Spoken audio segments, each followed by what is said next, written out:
Il y a des évacuations en hélicoptère. Ah ouais? Des fois, on est avec nos petites vestes Nike, nos petites doudounes trucs, c'est pas adapté. On arrive à moins 20 degrés, on se les caille, tout ça et tout. Il voulait plus bouger. Il dit, il n'y a pas un téléphone, je vais appeler ma mère, je vais mourir. T'as vu, il était... quand tu regardes les commentaires, ils sont très racistes.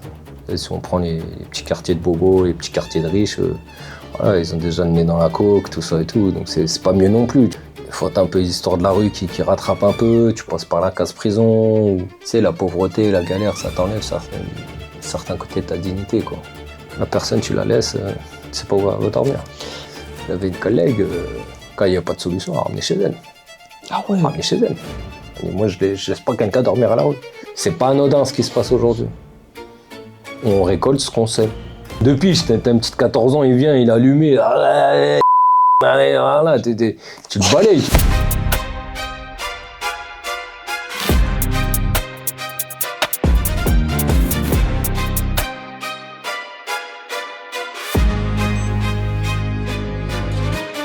Bonjour tout le monde et bienvenue sur Verso, l'émission à deux faces. On nous pose 5 questions dites de surface et 5 questions où on rentre bien plus en profondeur.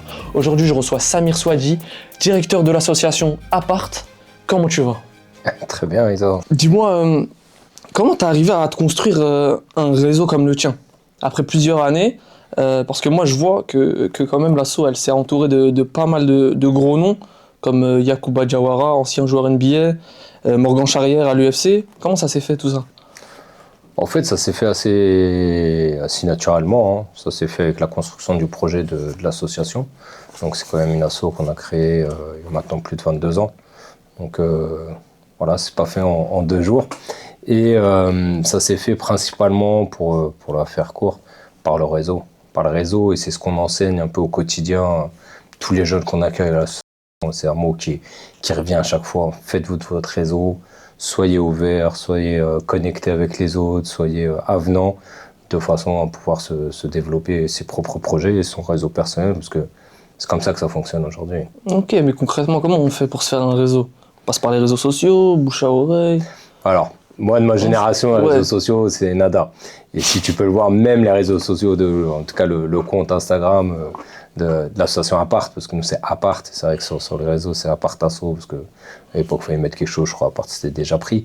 Mais voilà, c'est pas avec nos 2000 abonnés qu'on fait, on fait pas vibrer les gens, ça donne pas envie. J'ai compris un truc dans les réseaux sociaux, faut avoir je sais pas combien de cas à la fin, nous on n'a même pas le cas encore, ça parle en chiffres encore. Il y a des vidéos intéressantes quand même, de ce que j'ai vu. Ouais, mais visiblement ça en fait collab pas, avec des autres comptes. Ça fait pas trop pousser.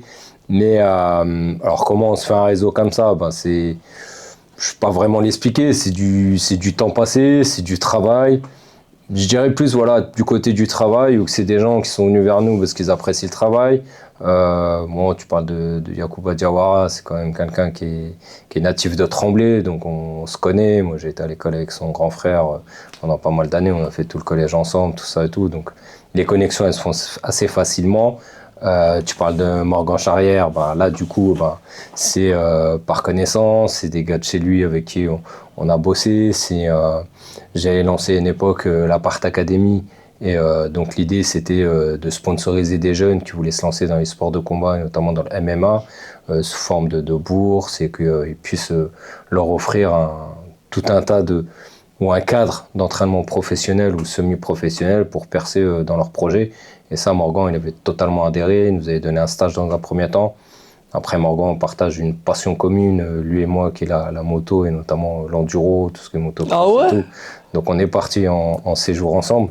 Je l'avais invité sur une expé que j'avais montée en enduro dans le sud du Maroc. Donc incroyable. Après, les liens ils sont faits, les connexions sont faites, et voilà, c'est plus de l'amitié que du réseau professionnel aujourd'hui. Ok, je vais sortir un peu du truc parce que moi aussi j'aime bien la moto. C'était quoi les motos? Vous êtes parti avec quelle moto? Ouais, alors là-bas c'est des motos sur place, donc c'est des modèles enduro, KTM. Ça va du 3,5 au 550.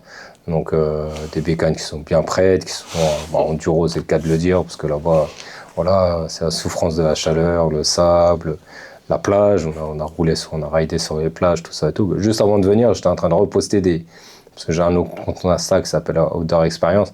Je suis en train de reposter justement des vidéos. J'ai un peu la nostalgie, là. Ça fait longtemps que j'ai pas ridé, donc j'étais un peu en mode nostalgique là. J'avoue, moi j'ai jamais fait, enfin j'ai le permis moto ici, tu vois, je roule sur le périph', sur la 104, tout ça. Mais j'avoue, faire comme ça, là, de l'enduro, comme ça me parle de fou. Un jour, faut que j'en fasse. Un jour, faut que j'en fasse.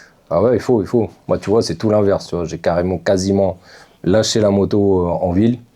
Je me dis plus rien, c'est stressant, toujours regarder à droite, à gauche, on va te faire attention. Voilà, les accidents, ça vient vite, malheureusement. On a plus de chances d'accidents comme ça en ville, en milieu urbain, qu'en milieu naturel comme ça en forêt. Même si tu te prends une gamelle, tout ça, tu te relèves, tu tombes dans le sable, tu tombes voilà, en forêt, tu peux te faire un petit bobo, tout ça et tout. Mais voilà, c'est quand même du sport et il y a un peu plus de plaisir. En tout cas, c'est ma conception.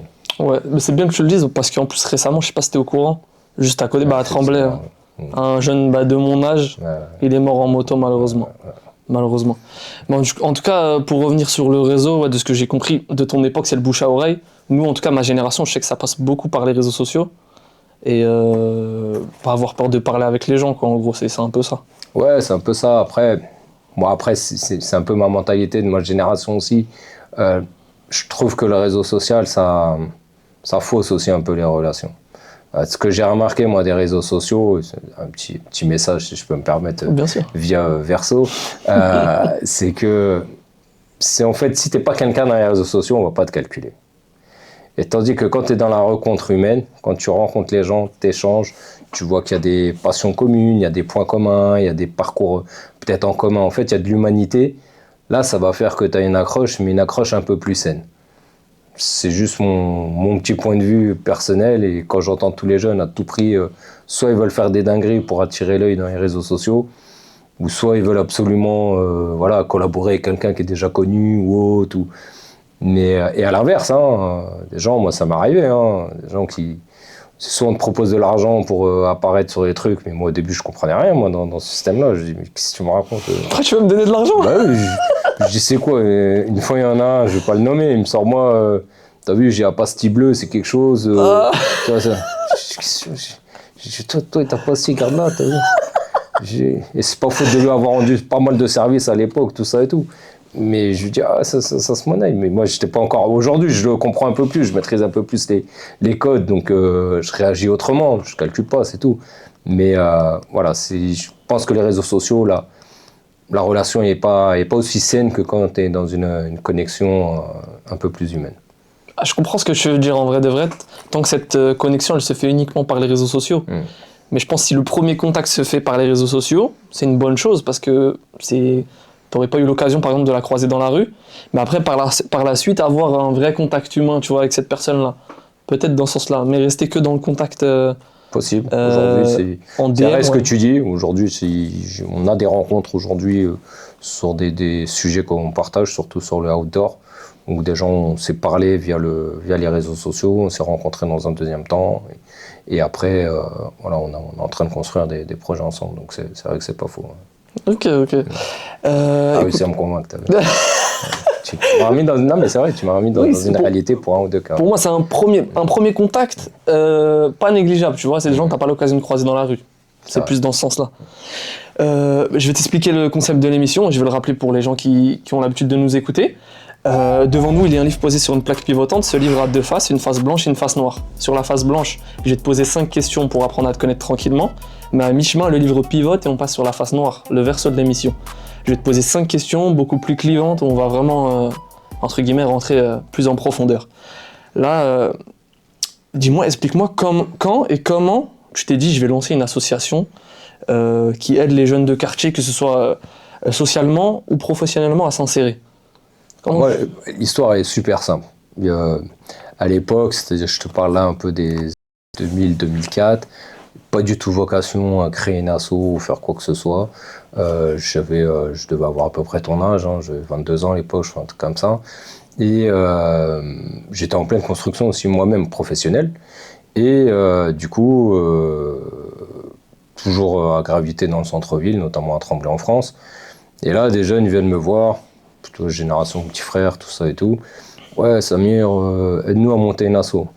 J'étais là, qu'est-ce que vous me racontez, tout ça et tout. Non, mais après, je cherche à savoir pourquoi. Ils reviennent une fois, deux fois à la charge. Je cherche à savoir pourquoi. Ils montent à la mairie, ils me disent, je crois, on va à la mairie.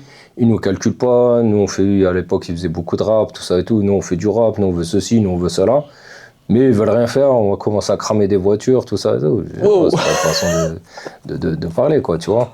Et quand je vois l'attaché culturel de l'époque, je lui dis, pourquoi tu leur dis, pourquoi tu débarrasses d'eux, écoute-les, fais leur projet, tout ça. Il me dit, non, mais c'est simple, on peut pas débloquer de l'argent pour un collectif de jeunes. Donc je leur ai demandé de se construire institutionnellement, via l'associatif, tout ça et tout, et pour pouvoir les aider. Donc j'ai bien compris le sujet, donc là avec deux collègues à l'époque, donc on crée l'association. L'idée, elle était on monte l'association, on vous la met en route et vous la reprenez. L'idée de départ, c'était pas de rester plus de 3 ans, tu vois, c'était de les accompagner, il faut qu'ils soient autonomes dessus. Et le principal sujet, c'était de pouvoir faire des projets autour de la culture. À l'inverse, je me suis dit, il y a peut-être quelque chose à jouer. Cette relation un peu malsaine entre les jeunes de quartier et ces mairies qui se comportent d'une manière assez paternaliste, en voulant que tout passe par eux, et aussi cette éducation qu'on a dans les quartiers à se dire, dès qu'on veut quelque chose, on va avoir sa mairie. Donc je voulais casser un peu ce rythme-là, en tout cas cette philosophie, en installant vraiment quelque chose tout à l'inverse. Et donc quand on a créé Apart, on s'est dit ok, on va créer l'association, mais on va oublier la mairie, on va oublier les politiques, on va oublier tout ça, on va se démerder par nous-mêmes. Et moi l'idée quand on a créé l'association, c'était de rééduquer les jeunes à se démerder par eux-mêmes. Et un peu sur un concept que voilà, en gros, t'as rien sans rien, quoi. Tu vois, tu veux faire un projet, ben, tu vas te débrouiller pour le faire. Et ça, je trouvais ça intéressant pour remettre de goût à l'effort, remettre un peu du système D et de pas être un peu dans cette facilité, parce que souvent dans les quartiers, on se dit ouais, c'est relou, on n'a rien, ceci, cela. Mais en même temps, quand tu regardes à contrario, il y a beaucoup de choses qui se font et surtout, on est beaucoup en attente de la part des politiques. Donc on a lancé ça, la condition était là. Donc, plus de 10 ans, aucune subvention, rien du tout. Ça m'a même surpris la mairie à l'époque. Ouais, ils venaient me voir, moi j'ai pas trop de relations avec eux, et je tenais pas à en avoir plus que ça. J'ai déclaré notre association, on faisait le job, on faisait ce qu'on avait à faire, mais voilà, pas plus de relations que ça, pas de demande de subvention, donc ça avait surpris. Mais c'était étonné de quoi? Un peu. Bah, qu'on vienne pas vers eux pour demander de l'argent, demander des locaux. Tu sais, une association, et encore aujourd'hui, malheureusement, ça se construit comme ça, quand c'est très local, et nous, dans notre philosophie, c'est l'association n'a pas servir qu'aux jeunes de Tremblay. Tout de suite, dans notre projet associatif, l'idée c'était d'ouvrir à tous les jeunes de la Seine-Saint-Denis dans un premier temps. Parce que de par ma profession de l'époque où j'étais éducateur de rue, j'ai commencé ma carrière à Clichy-Montfermeil, après je travaillais à Bondy, à Rogny-sous-Bois, à Neuilly-sur-Marne. C'est pour ça qu'ils sont venus te voir les jeunes, ok, je comprenais pas. Pourquoi oui, ils sont venus te voir voilà, toi? par rapport au profil, voilà, Okay. par rapport au profil et en même temps, j'étais souvent encore au quartier. Moi, je suis issu du quartier de Farges à Tremblay. On était souvent, voilà, à l'époque, c'était décomposé par génération. C'est-à-dire qu'il y avait le coin d'une génération, il y a le coin d'une autre génération, et nous, on était un peu plus haut, c'était notre génération. Je suis pas sûr que ce soit encore un peu construit comme ça maintenant. Donc voilà, ils ont passé 2 étapes, ils sont passés là. Et moi, dans ma génération, le mec du social, le mec qui était un peu plus proche d'eux, tout ça et tout, c'était plus ou moins moi, quoi. Ok. Et il y en a qui ont réussi ou pas dans le rap du coup? Non, c'est là. Ben, tu sais, c'était un peu aussi au début, l'idée c'était de partir, ce que je fais aujourd'hui avec le sport, c'est de partir sur une caisse à outils, comme on dit ça dans le jargon professionnel. Là, en l'occurrence, c'était la culture, c'était le rap. Mais moi, ce que j'aimais bien à l'époque sur ça, je me suis dit, si c'est un outil qui va permettre de corriger un peu leur expression, de travailler, de camberger un peu voilà, de la réflexion à travers l'écriture. Et pour certains, c'était aussi des thérapies, tu vois. Je voyais qu'il y en a qui étaient mal, il y en a qui sortaient de prison, il y en a qui avaient des problèmes, tu vois. C'était pas tout rose pour eux non plus. Mais en fin de compte, je me suis vite rendu compte que, en fait, à cette époque-là, c'était tout le gangsta rap qui commençait à sortir. La street crédibilité, voilà, tout ce qui est...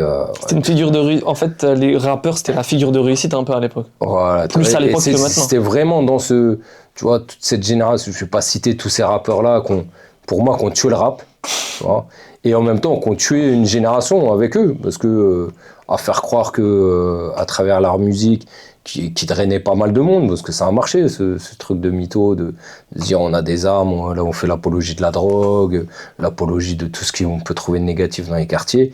Et en soi, ce qui était pas très clair, c'est que tu fais cette apologie-là à des fins personnelles. Parce qu'en soi, le but, c'est quoi? C'est de vendre des disques pour faire de l'argent. Je savais pas que c'était des disques, c'était des CD. Je crois qu'aujourd'hui, ça marche autrement, là. C'est plus sur des plateformes. Ouais. Mais et je trouvais ça pas correct, moi. Parce que pour avoir connu quelques de ces rappeurs personnellement, et que tu parles avec eux, tu dis, en fait, c'est pas ça ta vie, tu vois. Toi, t'as grandi dans un pavillon, qu'est-ce que tu racontes T'es cool, toi. T'as un fusil à pompe, t'es là, t'as une crise identitaire, tout ça et tout. Non, tu vois. Et quand je voyais les petits, ils étaient vraiment omnibulés dans ce truc-là. Donc, on a pris une décision, nous, dans l'association, où pourtant, on avait été loin dans le projet. On avait créé un studio avec les jeunes, tout ça et tout. Ah ouais. Et du jour au lendemain, on a tout arrêté. On a tout arrêté parce que je voyais qu'en fait, ça faisait plus de mal que ça pouvait leur faire du bien, quoi. Et même les gars, quand ils allaient travailler, pour le peu qu'ils allaient travailler, tout leur argent est passé dans des séances de studio à 300, 400 euros la séance. Je me dis, mais non, les gars, tu t'es tué au travail là pour les payer 300 euros une séance de studio. Mais non. Ouais, mais ça. Et pour voir exactement dans le résultat, zéro résultat, quoi. Zéro qu'on perçait. C'était pas, après, c'était pas le but, tu vois. Mais en même temps, tu vois, ces mêmes jeunes, c'est là dans l'histoire de l'association, 2013, la plupart de ces jeunes-là, ils viennent me voir, ils me disent, et ils se sont rendus compte que rentrer dans la vie d'adulte, il faut payer un loyer, il faut remplir un frigo, tu as un projet de vie d'adulte. Quand ils arrivent à 23, 24, 25 balais, il n'y a rien qui s'est fait parce qu'ils ont été anesthésiés, surtout par ça. Faut aller travailler maintenant.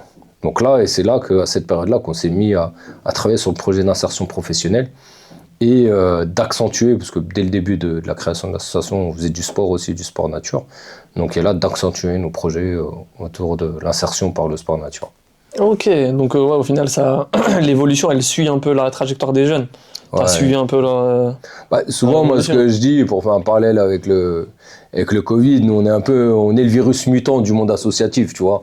On se construit, tu vois, on se construit avec les jeunes, on se construit avec l'environnement, et c'est ce qui fait notre force aujourd'hui. Et c'est pour ça que, avec pas mal de partenaires qu'on a, c'est ce qu'ils apprécient dans notre façon de faire, c'est qu'on n'est pas sur un projet figé des débuts des années 2000, et que 20 ans après, on s'obstine encore à faire notre truc. Non, on évolue constamment, on s'adapte à notre écosystème, on s'adapte à nos publics, on s'adapte à la société, et on essaie de construire nos projets autour de ça, ou en tout cas en tenant compte. Incroyable. Là, on parlait d'insertion sociale pour les jeunes, tout ça. Il y a un jeune sur les réseaux sociaux, il cherche du travail, plus précisément une alternance. Et en gros, vous vous aidez aussi dans ce cas-là à chercher... Je parle pour toi, là. Non, moi je parle pas pour moi, je parle pour un mec. Job. Il n'appelle pas, là, j'ai rien à lui proposer. Hein. Je te montre une vidéo de lui, tu me dis si tu veux l'aider à trouver un travail et s'insérer socialement. C'est bon? Allez, go. Écoute-moi. Bon, là, tu vas donner mon CV à Pôle emploi, ok? Tu dis que je recherche une alternance en BTS NDRC. Est-ce que tu as compris? Écoute-moi, oui, écoute-moi bien, en NDRC. Regarde, là, je t'envole, tu vas à Pôle emploi. Tu vas à Pôle emploi, tu leur dis, je cherche une alternance, ok? 3, 2, 1. Tu penses que c'est la bonne manière ou pas? Écoute, j'aime bien son approche en tout cas. Parce que, c'est la communication, ça. Hein non, c'est très bien. Bon, après, vu son âge, il m'a l'air jeune, il a l'air d'avoir moins de 25 ans, ce jeune homme. Il s'appelle BH. BH, son pseudo. Voilà, France Travail, déjà, je pense pas que ce soit le bon interlocuteur pour lui. En tout cas, pour une alternance dans un premier temps. Mais effectivement, c'est les profils de jeunes qu'on a. Bon, après, NDRC, tout ça et tout, là, je maîtrise pas dans quoi ils cherchent. Mais l'alternance, c'est une grosse problématique. Aujourd'hui, c'est vrai que c'est un vrai sujet. On a un bon nombre de jeunes qui cherchent des alternances. Et je veux dire, tout dépend des secteurs. Nous, on arrive, on n'a pas de baguette magique. On fait appel à nos réseaux. Ce qu'on a, c'est qu'on va chercher nos propres réseaux. C'est-à-dire qu'autant on va travailler avec France Travail, les missions locales, le droit commun, ce qu'on appelle le RPE, le réseau pour l'emploi. Donc, toutes ces institutions qui sont créées par l'État pour aider les jeunes, notamment à trouver du taf ou des alternances ou des formations. Mais en même temps, on s'est dit, si on veut qu'Apart, ça marche aussi, allons nous directement auprès des entreprises, proposer notre projet, allons auprès des centres de formation, se faire connaître, de façon à avoir des interlocuteurs privilégiés, d'avoir un peu ce rapprochement et de faciliter quand on a des jeunes qui sont sérieux, qui sont motivés, parce que c'est ce qu'on mesure aussi. Parce qu'au début, moi j'y allais, j'ai décroché le téléphone, j'étais plein de volonté, tout ça et tout, mais Frère, quand j'avais des retours au téléphone, on appelle, ouais, ton jeune il est venu, Et les mous? il regardait son Snapchat pendant l'entretien, la casquette et la sacoche sur le teco, c'est bon, quoi, laisse-la au tiers-cart. Quand tu vois un entretien, tu fais voilà, un peu de savoir-être, un peu d'image de soi, tout ça et tout, c'est important. Et nous, le public qu'on touche, des fois, il est éloigné de l'école aussi, donc il y a des codes qui sont un peu loupés. Moi, ce que je reconnais en l'école, et surtout quand on fait des études, c'est qu'il y a des codes qui reviennent assez naturellement, même dans l'expression, dans la posture, le fait de passer des examens, de faire des oraux, de prendre la parole comme ça en université, en amphithéâtre, tout ça et tout, ou de voir même ses professeurs, la posture qu'ils ont, il y a des choses qui se passent. Et quand le jeune n'a pas ces codes-là, bah, faut les travailler avant même de l'envoyer. Ok, donc il y a une petite formation, c'est ça, à l'association? Alors nous, voilà, en interne, on fait des formations. Alors c'est pas très formel, tu vois. On va pas. L'idée c'est pas de remettre à l'école ou de donner des leçons. C'est plus passer, comme vous dites, des tips, tu vois. Ta sacoche, tu la laisses à la maison. Voilà, tu vois. On essaie de faire un check avant, t'as vu. Et mais souvent moi, les intervenants qui viennent, c'est des gens qui nous ressemblent, en fait. T'as vu. Si quand je vais ramener un chef d'entreprise, c'est quelqu'un qui sort de quartier aussi. Et qui, au début, il n'avait pas ces codes-là. Mais de son expérience, il vient partager ça. Quand je vais ramener un responsable RH d'un gros groupe, c'est quelqu'un qui nous ressemble aussi. Et ça, c'est important. Ça, c'est quelque chose que j'ai compris aussi. Ah, l'empathie, c'est grave important. Bah, y a ça, il y a aussi, par rapport à l'intervenant, qu'il puisse mieux comprendre le jeune, son environnement, son contexte, d'où il vient, et pour pouvoir mieux le conseiller. Et voilà, lui montrer que, en vérité, quand tu viens de banlieue, on part avec un avantage, on part pas avec une balle dans le pied. C'est-à-dire que ce code qu'on a nous, dans les banlieues, c'est même parfois un peu l'accent, moi souvent on me fait la remarque, ouais t'as un accent de banlieue, tout ça et tout, mais un peu ce double langage qu'on peut avoir, cette double facette qu'on peut avoir, nous on peut l'avoir, et c'est un avantage qu'on a. C'est-à-dire qu'on peut s'adapter nous à d'autres environnements. Mais prends quelqu'un d'un autre environnement et dis-lui de venir s'adapter dans notre monde. Impossible. Impossible. Impossible. Et c'est là que, tu vois, c'est par des messages comme ça, en fait, en démontrant que tes origines, là d'où tu viens, là où tu as grandi, l'éducation que tu as eue, faut en faire une force. Faut pas en faire un désavantage. C'est pas grave, on a grandi dans un quartier, c'est comme ça, c'est notre histoire. Mais du coup, ça, faut le prendre en énergie, il faut le prendre comme une force. Je pense qu'en plus, on avait parlé qu'il y a des personnes de la maternelle jusqu'aux études sup, ils restent en banlieue. Bon, en tout cas, ça a été mon cas. Ouais, Jusqu'au bac+2, je suis resté en banlieue. C'est après, je suis allé sur Paris, j'ai vu la différence. Ouais. C'est deux mondes. Bah, ça, après, c'est une société dans une société, comme tu dis. Voilà, c'est pas. Bon, moi, je le dis, je fais juste constater ou relater les faits. Hein. Mais quand tu reprends la plupart des quartiers, bon, ma maternelle, ma primaire, mon collège, c'est fait dans mon quartier. Pareil. Lycée, j'ai pris le bus, j'avais 2 stations de bus. Mais j'ai pas été loin, j'étais dans une autre cité, là, à côté, à Villepinte, tu vois. Donc, et dans les lycées aujourd'hui, tu as les études supérieures, tu as les BTS. Donc, et moi, je les rencontre, les jeunes. Le modèle des années 80, il existe encore ici, actuellement. Donc, effectivement, quand tu n'as pas tous ces trucs-là, ces codes-là, on nous garde. On te ramène le sport en bas de chez toi. On te ramène l'institution publique en bas de chez toi. On te ramène l'école. On te ramène tes études. On te ramène ta boulangerie. C'est quand tu sors de ton quartier, en fait. Quand tu sors de ton quartier. Moi, j'ai des gars de ma génération, aujourd'hui, leur femme est de leur quartier, son taf, il est dans son quartier, puisqu'il a négocié avec le maire, ou je sais pas quoi, avec la mairie, il est gardien de gymnase, ou je sais pas quoi. Donc, de la mairie, comme il est du quartier, il a toujours vécu là, ben, son appartement, il est encore dans la ville ou dans le quartier. Sa famille, elle est dans le quartier. Qu'est-ce que tu sors? Ouais. Et pour moi, hein, c'est pas anodin. On a voulu un peu nous matrixer comme ça, et c'est pour ça que dans le projet de l'association, c'est important pour nous de mettre cette petite touche aussi de pouvoir s'évader du quartier quelque part. Bien sûr, et après quand tu regardes les banlieues, comment elles ont été construites, et ce besoin de construire rapidement beaucoup de logements, de construire des tours, ça a joué, tu vois. C'est plus ce pattern-là d'habitat, les tours. C'est ça ce qui était intéressant dans le début de l'histoire des banlieues, c'est qu'il y avait cette mixité sociale.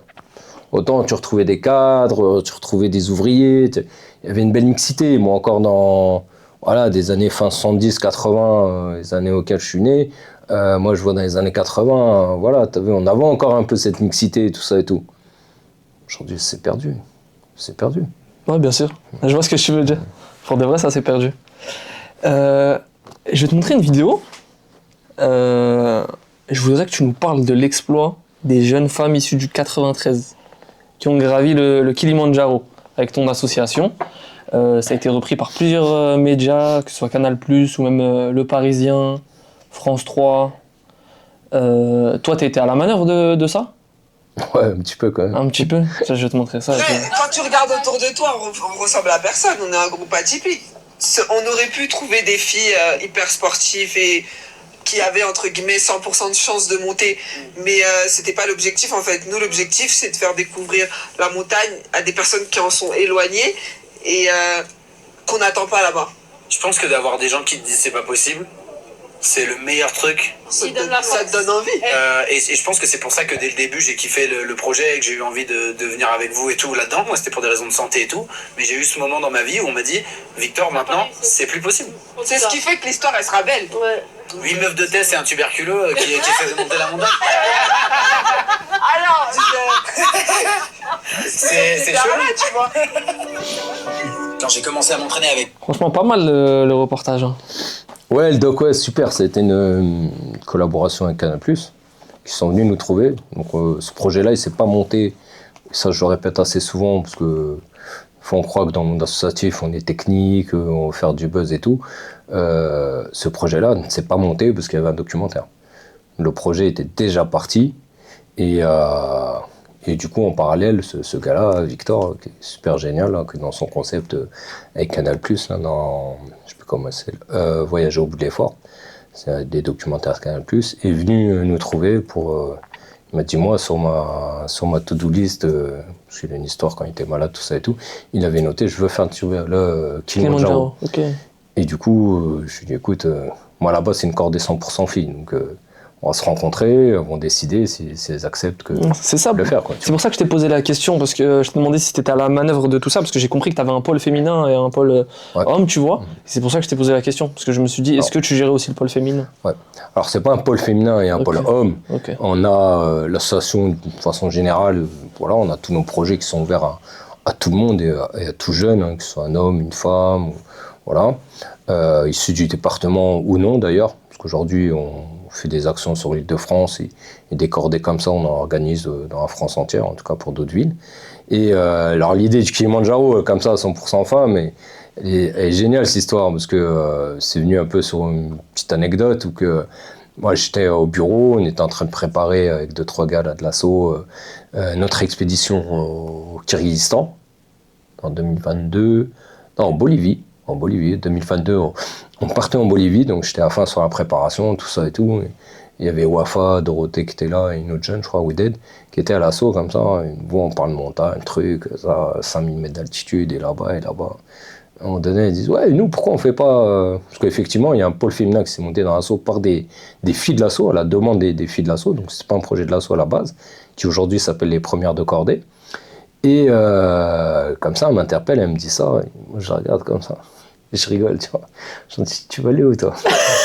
Je reste là, pas là-bas, là. Toi, tu vas monter 6000 mètres d'altitude. Tu dis, j'ai pas de problème avec tes parents. à la cuillère, J'ai pas de problème avec vos parents, tout ça et tout. Je veux pas, là, faire la une des journaux, justement, en disant, ouais, il y a un fou, il a envoyé des filles comme ça, faire le Kilimandjaro, elles reviennent plus, tout ça et tout. Ah, ça aurait été plus croustillant pour les médias.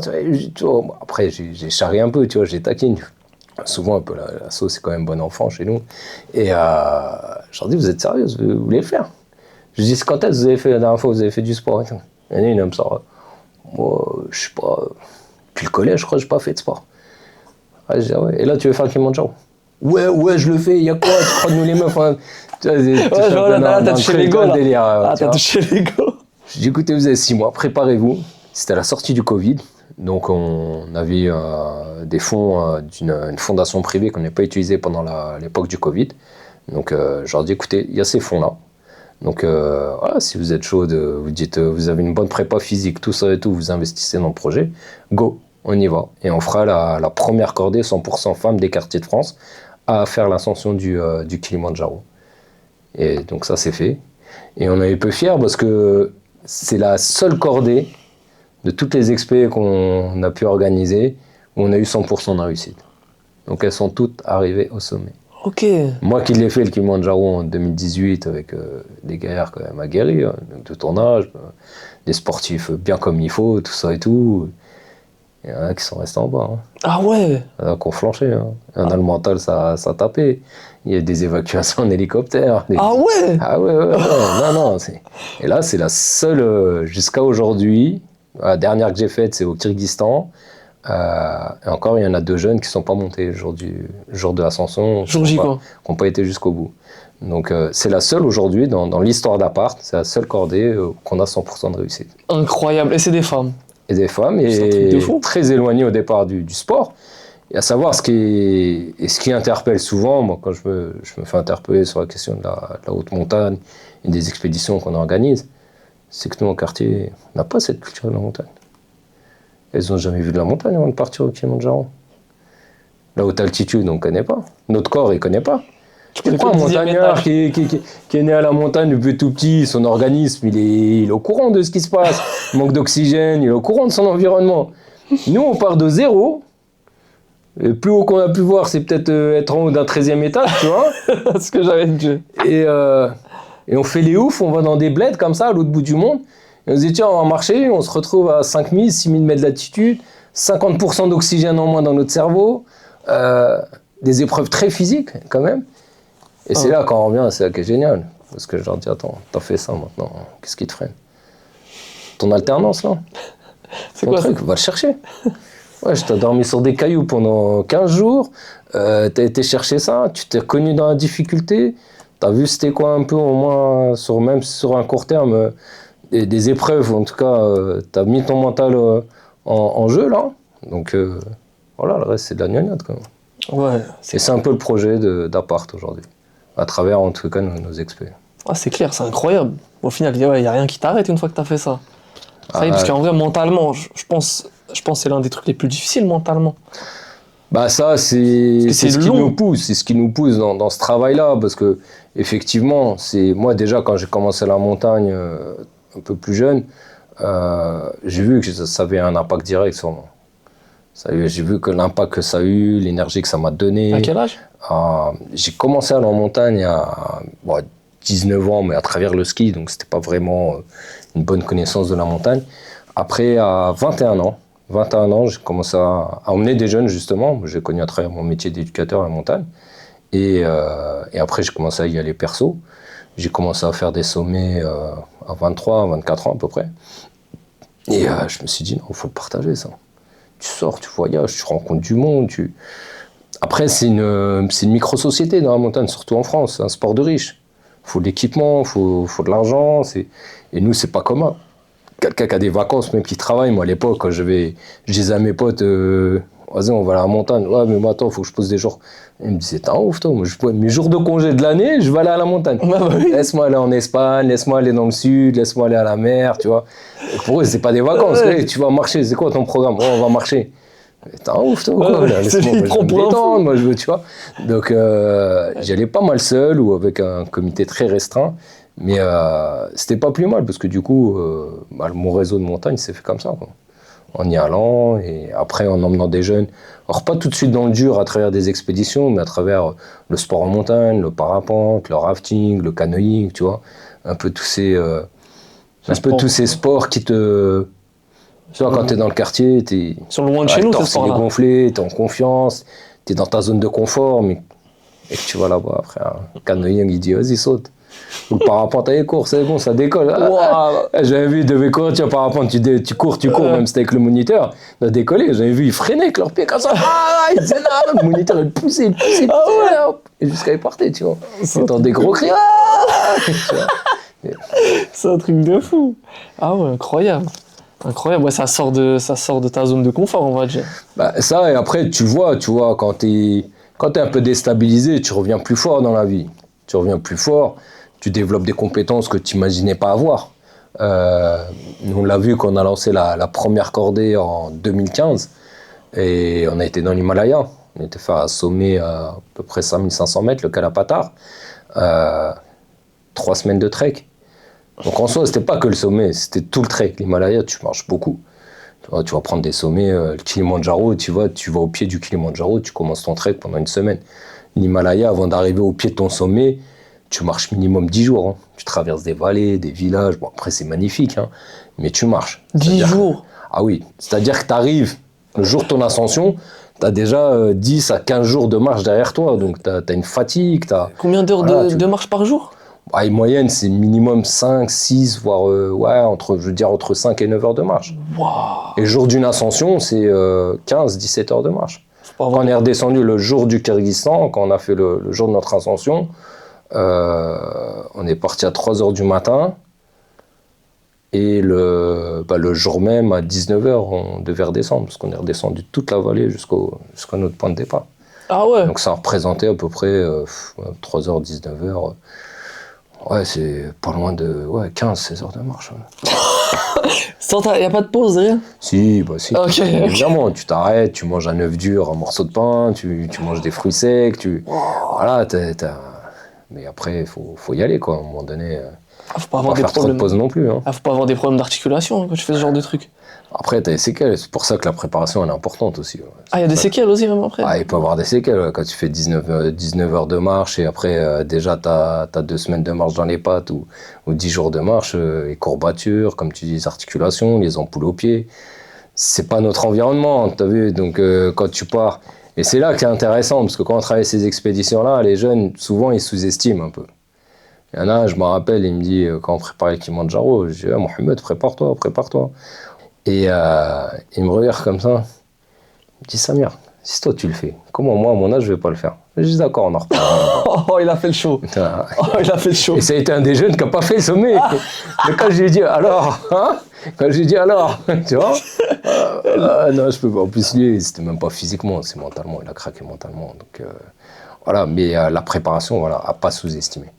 Pour ça que aujourd'hui, alhamdoulilah, t'as vu, on a des gens qui nous suivent, on a des privés, on est assez soutenus, on a du matériel, on y va quasi, on a une préparation optimisée, on a vraiment de la préparation de professionnels maintenant. On est assez expérimenté, on a pas mal de réseaux, on a des guides haute montagne pour nous conseiller, même au niveau médical, au niveau staff, tout ça, et au niveau équipement, on est au top, tu vois. Mais à l'époque, c'était pas le cas, donc on était un peu plus bancal.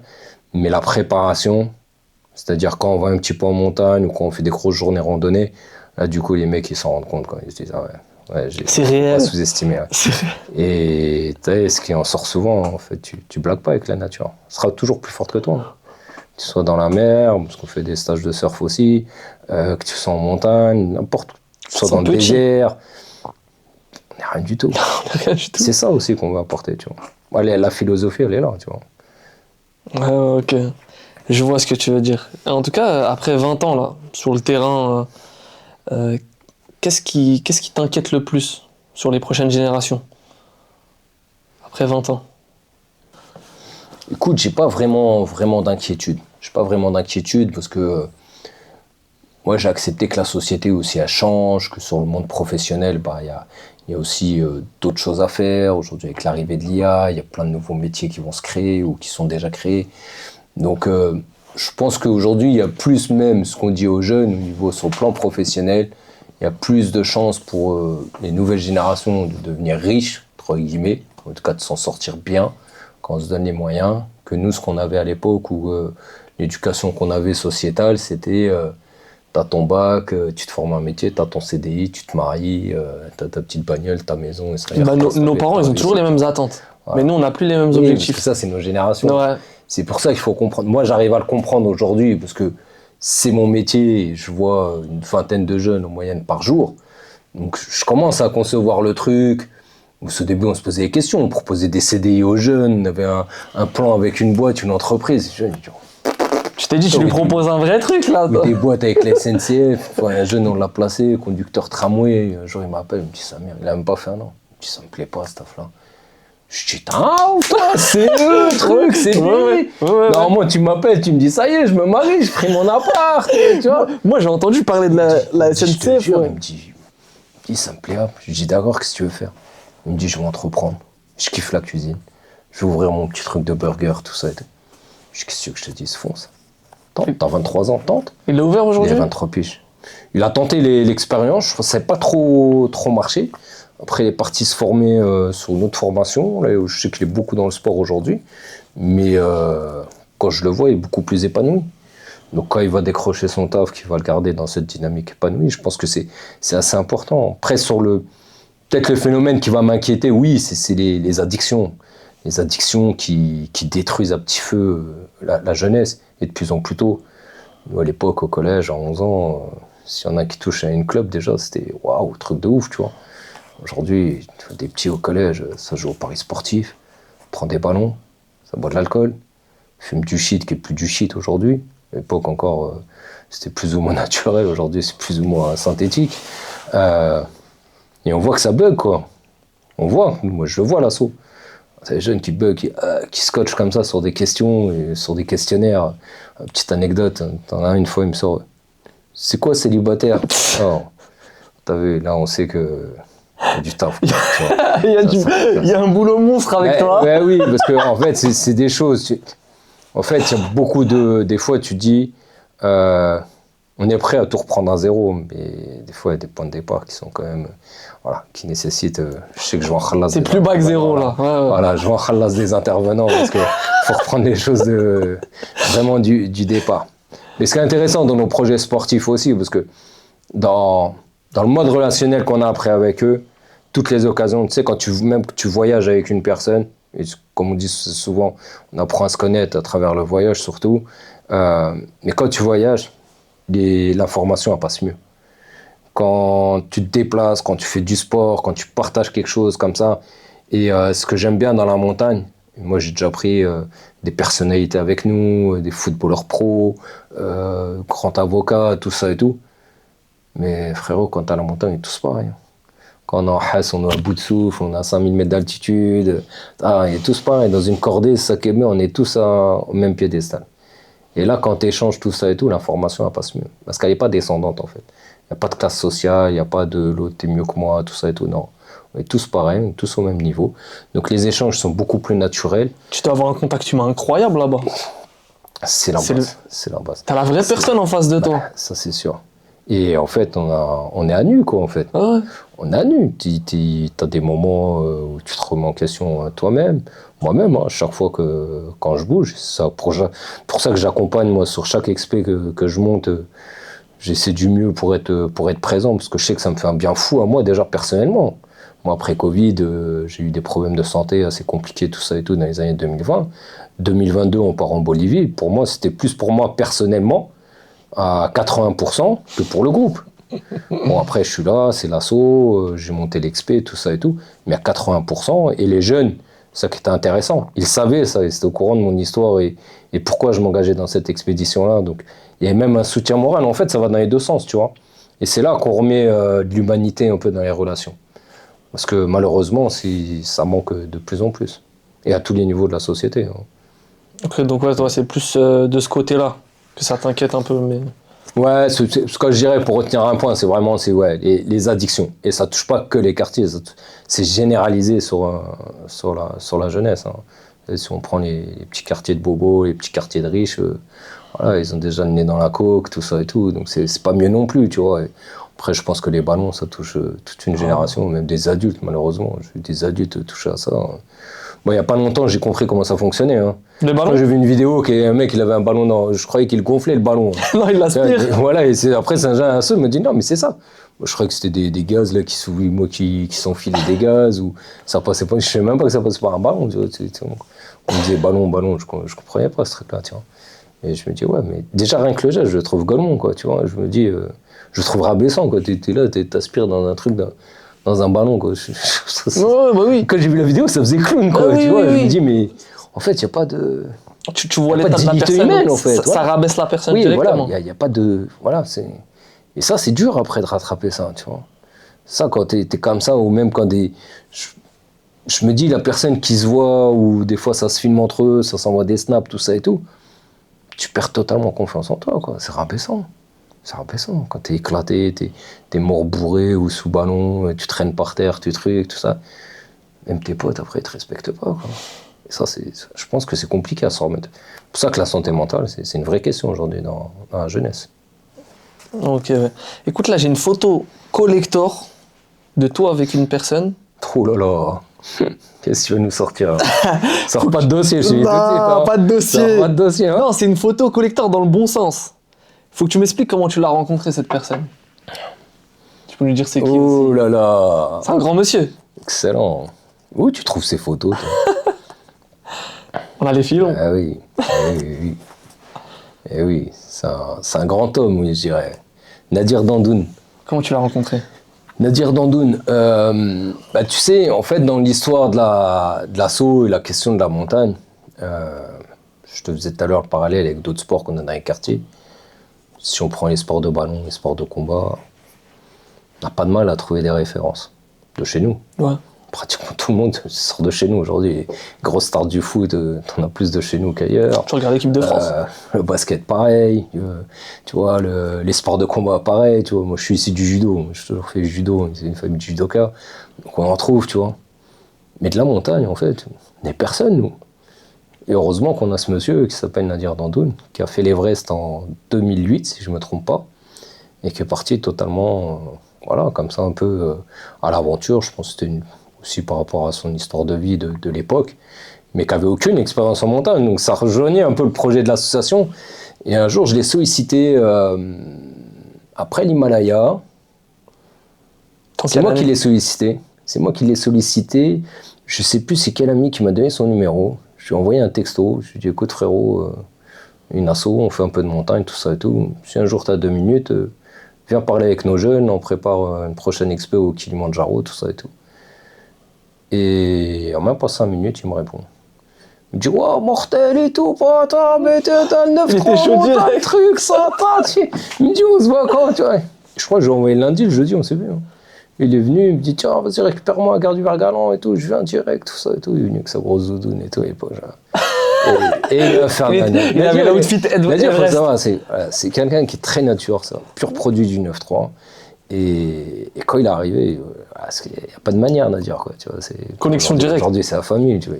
Putain, il arrive à l'assaut, il chante tout le monde. Je crois qu'il avait creusé un Renault à l'époque, il était à l'assaut. Il dit, toi, tu veux la montagne, ça. Et il commence à chanter tout le monde. Ah, je vois, c'est quel type de personne. Non, c'est une pile électrique. Mais aujourd'hui, plus qu'un parrain de l'association, c'est un ami, en tout cas, c'est un ami proche. Et ce qu'il véhicule auprès des jeunes, c'est magnifique, quoi. C'est un mec, toute sa vie, ça a été un combat. Au-delà de la montagne, on le connaît beaucoup, il a une renommée internationale par rapport à ce qu'il a fait. L'Everest, son tour du monde à vélo, il a traversé l'Australie aussi à vélo. C'est un grand sportif. Premier maghrébin à avoir fait le sommet de l'Everest. Ouais, de l'Everest, ouais. Incroyable. Franco-algérien, même. Ouais. Aujourd'hui, plus de polémique. Un Algérien, il essaie de le faire il n'y a pas longtemps, mais il lui manquait 70 mètres, Meskin. 70 mètres. Il était à 70 mètres du sommet, il l'a pas fait, mais la loi de la montagne est intransigeante, quoi. Ouais. Si t'es pas arrivé au bout, t'es pas arrivé au bout. Donc même il n'a pas été validé. Donc Nadir, en tout cas, même s'il l'avait fait, c'est le premier et le seul Algérien. Voilà. Le seul, je sais pas, mais en tout cas, c'est le premier franco-algérien à avoir fait le sommet de l'Everest. Et aujourd'hui, c'est quelqu'un qui est journaliste, c'est quelqu'un qui s'est battu. L'école, c'était pas ouf, il a son passé de quartier aussi, tout ça et tout. Mais à travers le sport, il s'en est sorti. Et moi, quand il vient en expo avec moi, parce que la photo que tu m'as montrée, c'était au Kyrgyzstan, ils nous ont accompagnés, quoi. Ils nous donnent du temps. Et ça, tu sais que le temps, c'est précieux. Et gratuitement, je le dis, parce que beaucoup de personnalités qui viennent de quartier ou pas, et même des proches, regarde, je te l'ai dit, on m'a dit, ah ouais, ça, t'as vu ça, ou ceci ou cela, t'as vu. Non, tu vois. Bon, tu veux combien après, tu lui dis? Même pas, je les laisse tourner autour du pot. Ok. Je fais le tahan, je fais, mec, je comprends pas, tu vois. Ah, ok. Je dis après, vas-y, allez, salam, tu vois.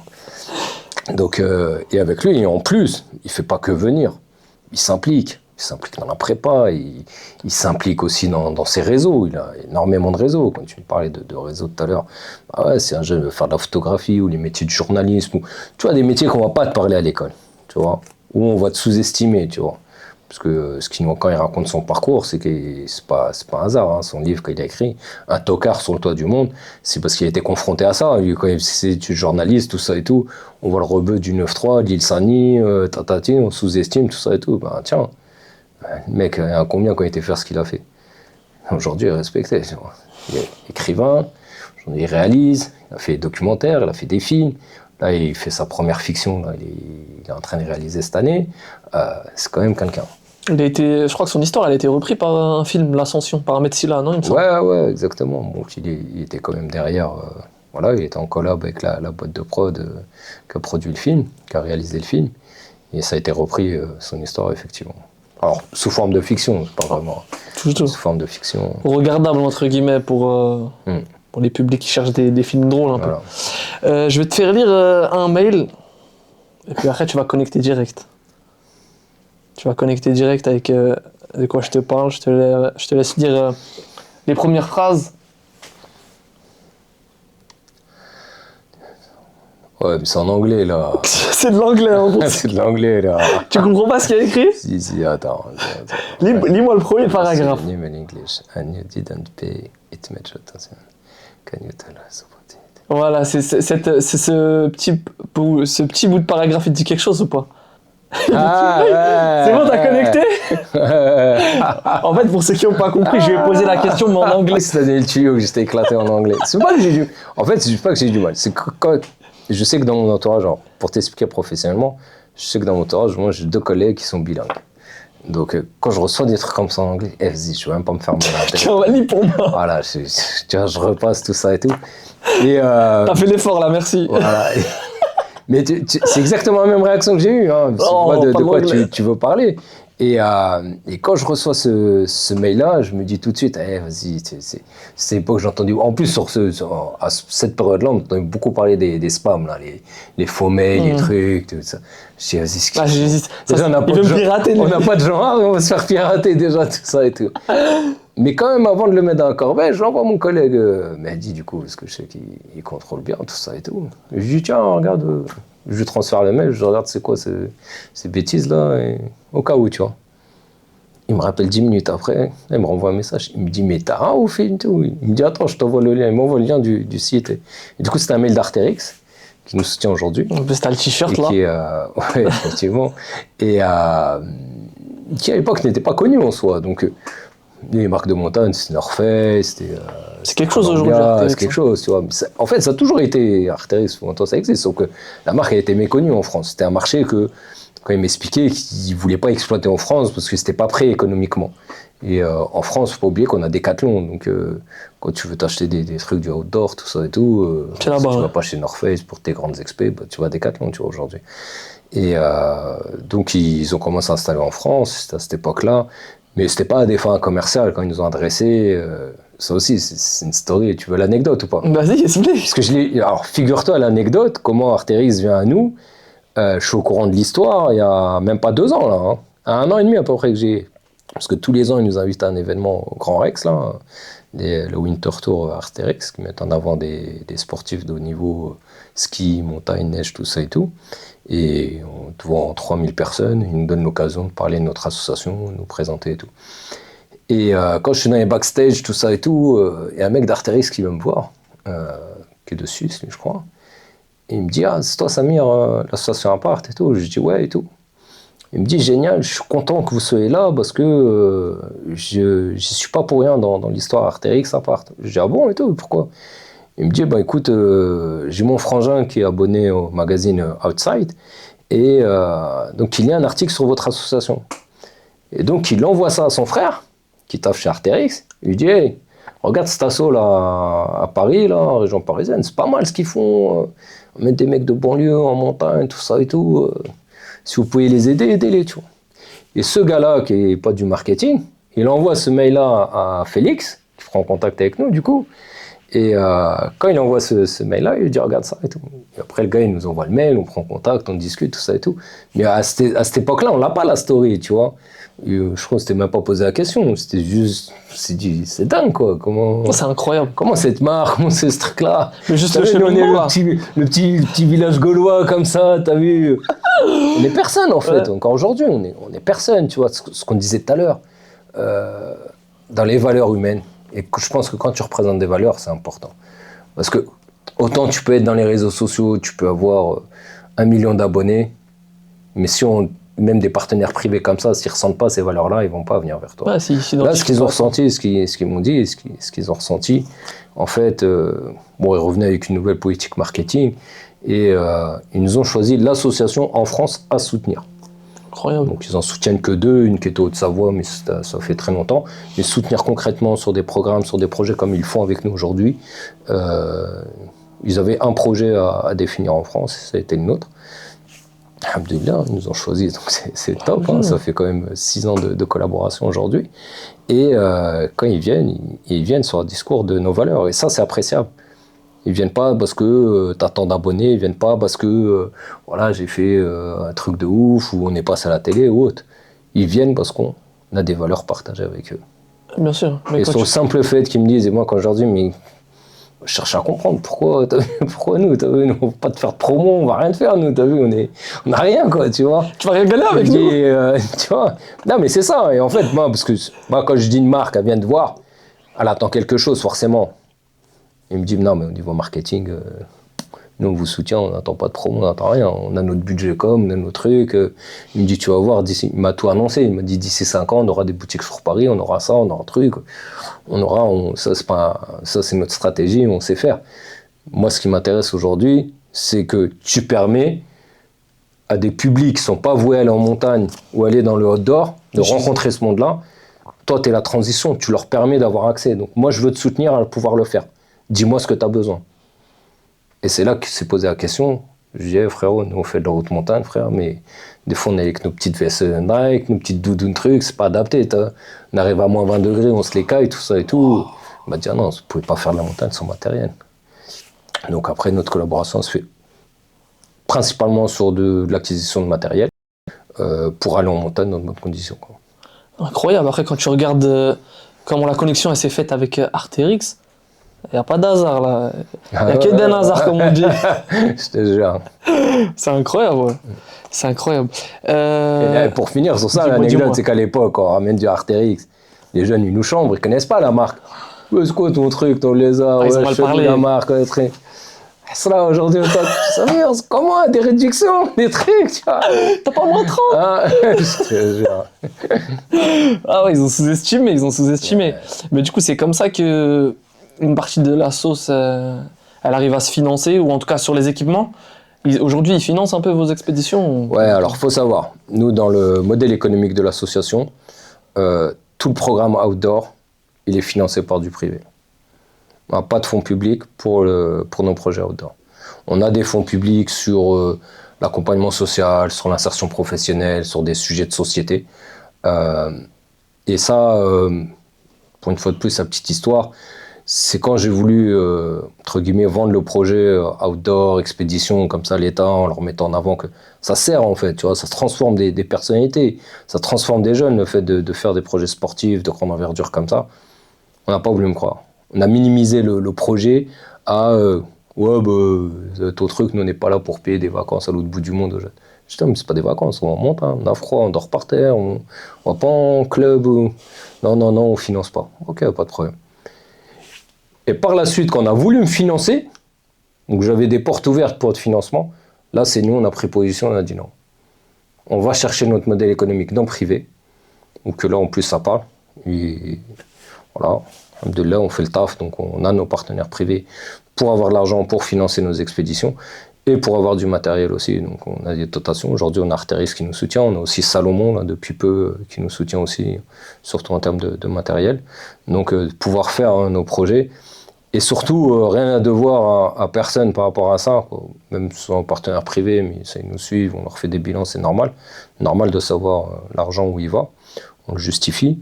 Mais si je fais référence à des articles de presse, comme tu l'as dit tout à l'heure, on était testé dans le Parisien, on a fait des France 3, des trucs comme ça, on a fait pas mal de presse, hein, on a fait toutes les grandes presses nationales du monde au Parisien. Quand tu regardes les commentaires, ils sont très racistes. Eh oui, encore des jeunes de banlieue, des Noirs et des Arabes qui partent avec l'argent de l'État. Eh oui, encore des assistés, encore. Tu l'avais vu, toi, en fait, avant d'accepter les fonds publics. Et je suis aujourd'hui, moi, je suis fier de répondre à ces commentaires. Réveille-toi. Non, privé. Allez, fuck, dégage. Tu sais pas lire, il y a écrit quoi, là? Rien. Artérix. Tu vois. Non, mais au moins, tu vois, ça casse ça. Tu vois, ça casse ce truc-là. Et la première fois, bon, aujourd'hui, je m'amuse plus. De toute façon, j'ai jamais répondu à des commentaires. À l'époque, c'était un collègue qui avait répondu. Moi, mais je dis, on l'annonce en tout cas dans la présentation de l'asso, ou là, comme je te le dis. Mais en tout cas, on est assez fiers de ce truc-là, parce que aujourd'hui, c'est bien d'avoir cette liberté de philosophie, parce que c'est pas compris par tout le monde. Quand tu dis pourquoi le outdoor, pourquoi la nature, il y a plein de sujets au-delà du côté sportif, tout ça et tout, mais d'aller à la rencontre de la nature, d'être en symbiose avec la nature, de rencontrer un peu cette grandeur, de savoir un petit peu qu'on est tout petit, quoi. Tu vois, quand t'es en haut d'une montagne, tu vois les nuages, t'es rien, quoi. Je reprends le Kyrgyzstan, on a traversé une arête, on a fait face à une météo assez extrême, avec des vents à plus de 100 km/h comme ça, à plus de 3000 mètres d'altitude. Donc, un jeune, il était stoïque, quoi. Il voulait plus bouger. Il voulait plus bouger. Il dit, il n'y a pas un téléphone, je vais appeler ma mère. Je vais mourir. T'as vu, il était. Oh, j'étais tranquille. À ce moment-là. Ah ouais, non, mais après, t'es face à ça. Ouais. Mais moi, personnellement, j'étais pas. Mais c'est normal, on n'est pas dans notre environnement. Le seul qui était serein, c'était le Kirghiz qui était avec nous, je crois. Parce que c'était. Il a l'habitude. Oh, lui, il kiffait, il était comme ça en l'air, dans le vent et tout. Nous. Il faisait des sauts. En fait, on marchait tous les 3-5 mètres. Et dès qu'il y avait une rafale, il nous faisait un signe, ça, il fallait s'allonger au sol pour pas se faire emporter, parce que t'as levé le vide à droite et le vide à gauche, donc voilà, tu vois. Et ça, c'est... Un peu spoil une question que je voulais te poser, mais on va revenir après. On va revenir un peu après sur ça. Mais concrètement, ça coûte combien une expédition avec un groupe de jeunes? Tout dépend où on va. Okay. Ça peut être le même prix d'aller en Tanzanie, en Bolivie, dans l'Himalaya ou au Kyrgyzstan, quoi. À chaque fois, c'était des tarifs différents. Mais en moyenne, une expédition pour 10 personnes, d'autant plus qu'on essaie de documenter un maximum à chaque fois, on est sur des budgets pas loin de 50 000 euros. Pour une dizaine de personnes? Une dizaine de personnes, entre la logistique, les billets d'avion, voilà, sachant que depuis notre deuxième expédition, on met une charte d'engagement aussi par rapport à la taxe carbone qu'on émet quand on prend l'avion. Donc on demande. En tout cas, c'est une façon aussi de faire passer le message aux jeunes et les sensibiliser sur la planète, on leur fait signer une petite charte, en tout cas de faire des efforts dans l'année une fois qu'ils ont pris l'avion, peut-être de manger un peu moins de viande, de prendre plus les transports en commun, d'utiliser un peu moins la voiture, voilà, d'avoir un petit côté un peu plus écolo qu'ils ont d'habitude, de façon à compenser la pollution qu'on a émise. Écoute, là on va passer au verso, je vais te poser des questions, on va un peu... aller dans le dur. T'es prêt? Ouais, let's go.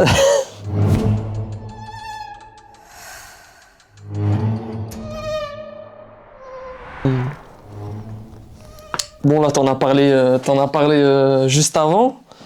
Là, comme je l'ai dit, on est dans le verso. On va parler de choses un peu plus dangereuses. En tout cas, vous avez vécu quelque chose de dangereux au Kyrgyzstan. Kyrgyzstan, c'est ça, hein. Donc tu parlais de rafales de vent où le guide il vous disait de vous allonger, c'est ça? Ouais, sur une arête de 1 mètre? Ouais, à peu près. Ouais. Et comment ça s'est passé? Écoute, la loi de la nature. Hein. Bon, en plus, on était bien partis, on a eu du beau temps, mais ça, c'est aussi ce qui fait partie, en tout cas, le message qu'on passe dans les préparations. C'est-à-dire que la montagne, tu peux partir au début de ta rando, de ton trek, plein soleil, tout ça et tout. Et c'est pour ça qu'il faut toujours pas partir équipé. La météo, elle peut virer vite. Et en montagne, c'est connu pour que la météo soit instable. Tu vas monter en altitude, soit on va passer au-dessus de nuages, on va partir d'en bas, le temps il va pas être terrible, et on va passer les nuages, et après on a un ciel bleu, soleil, tout ça et tout. Le vent, il peut se lever, on passe d'un autre versant, on passe un col, tu vois, la météo elle est pas le même du côté du col et quand on passe de l'autre côté. Donc un peu tout ça, et là c'est ce qui s'est passé. Pour l'anecdote, c'est l'année dernière, j'ai des amis qui sont partis en montagne, et j'aurais dit attention, là, ils voulaient faire, c'était du côté de Chamonix. J'ai dit attention, là, la rando que vous voulez faire, là, météo, pas ouf, tout ça et tout, truc, là.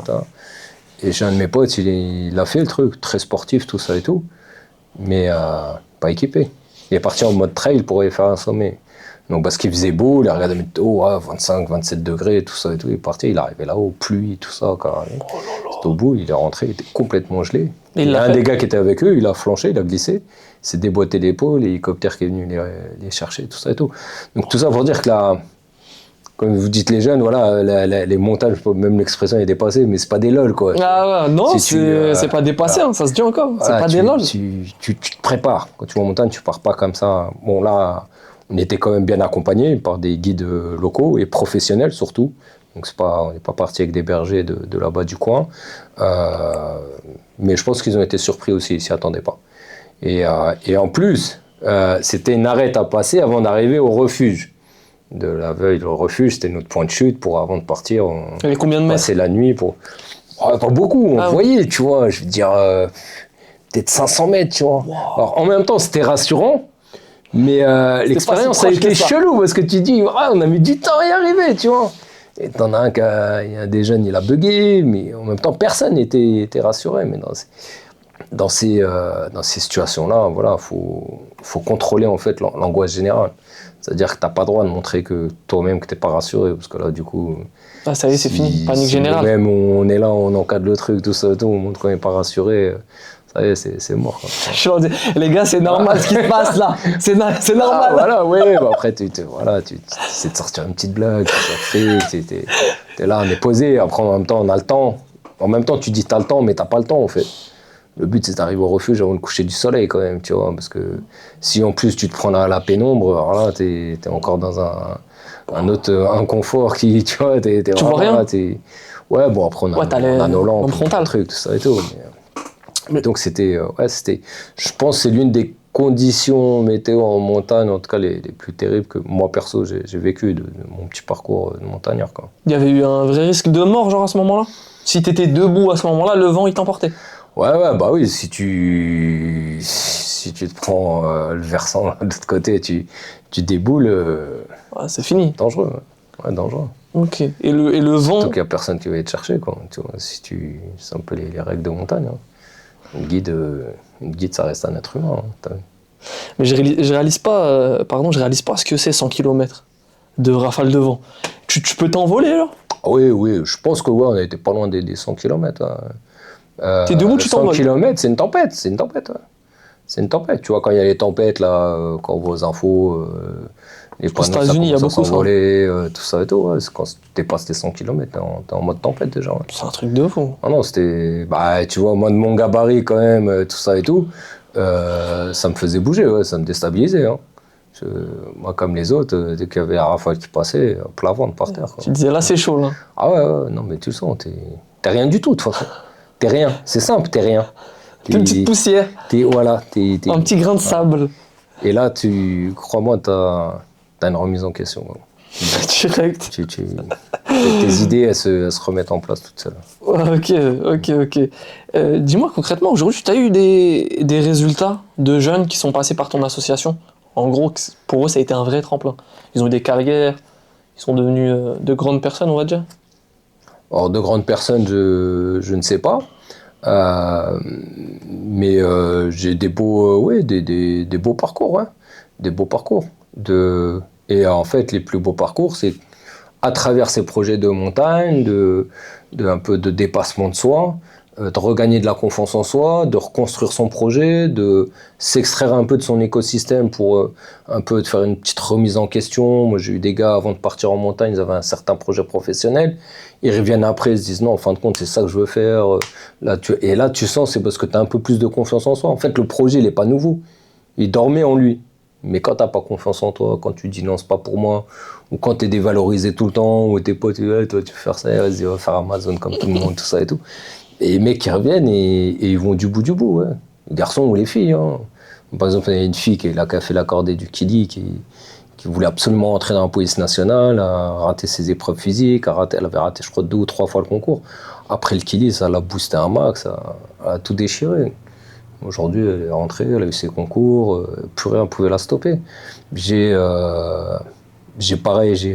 Souleymane, quand il a commencé le truc, il a passé des paliers dans son métier, il pouvait passer chauffeur poids lourd, il a repassé toutes ses qualifications derrière, il a voyagé, il a travaillé en Suisse pendant je sais pas combien de temps, quoi, tu vois.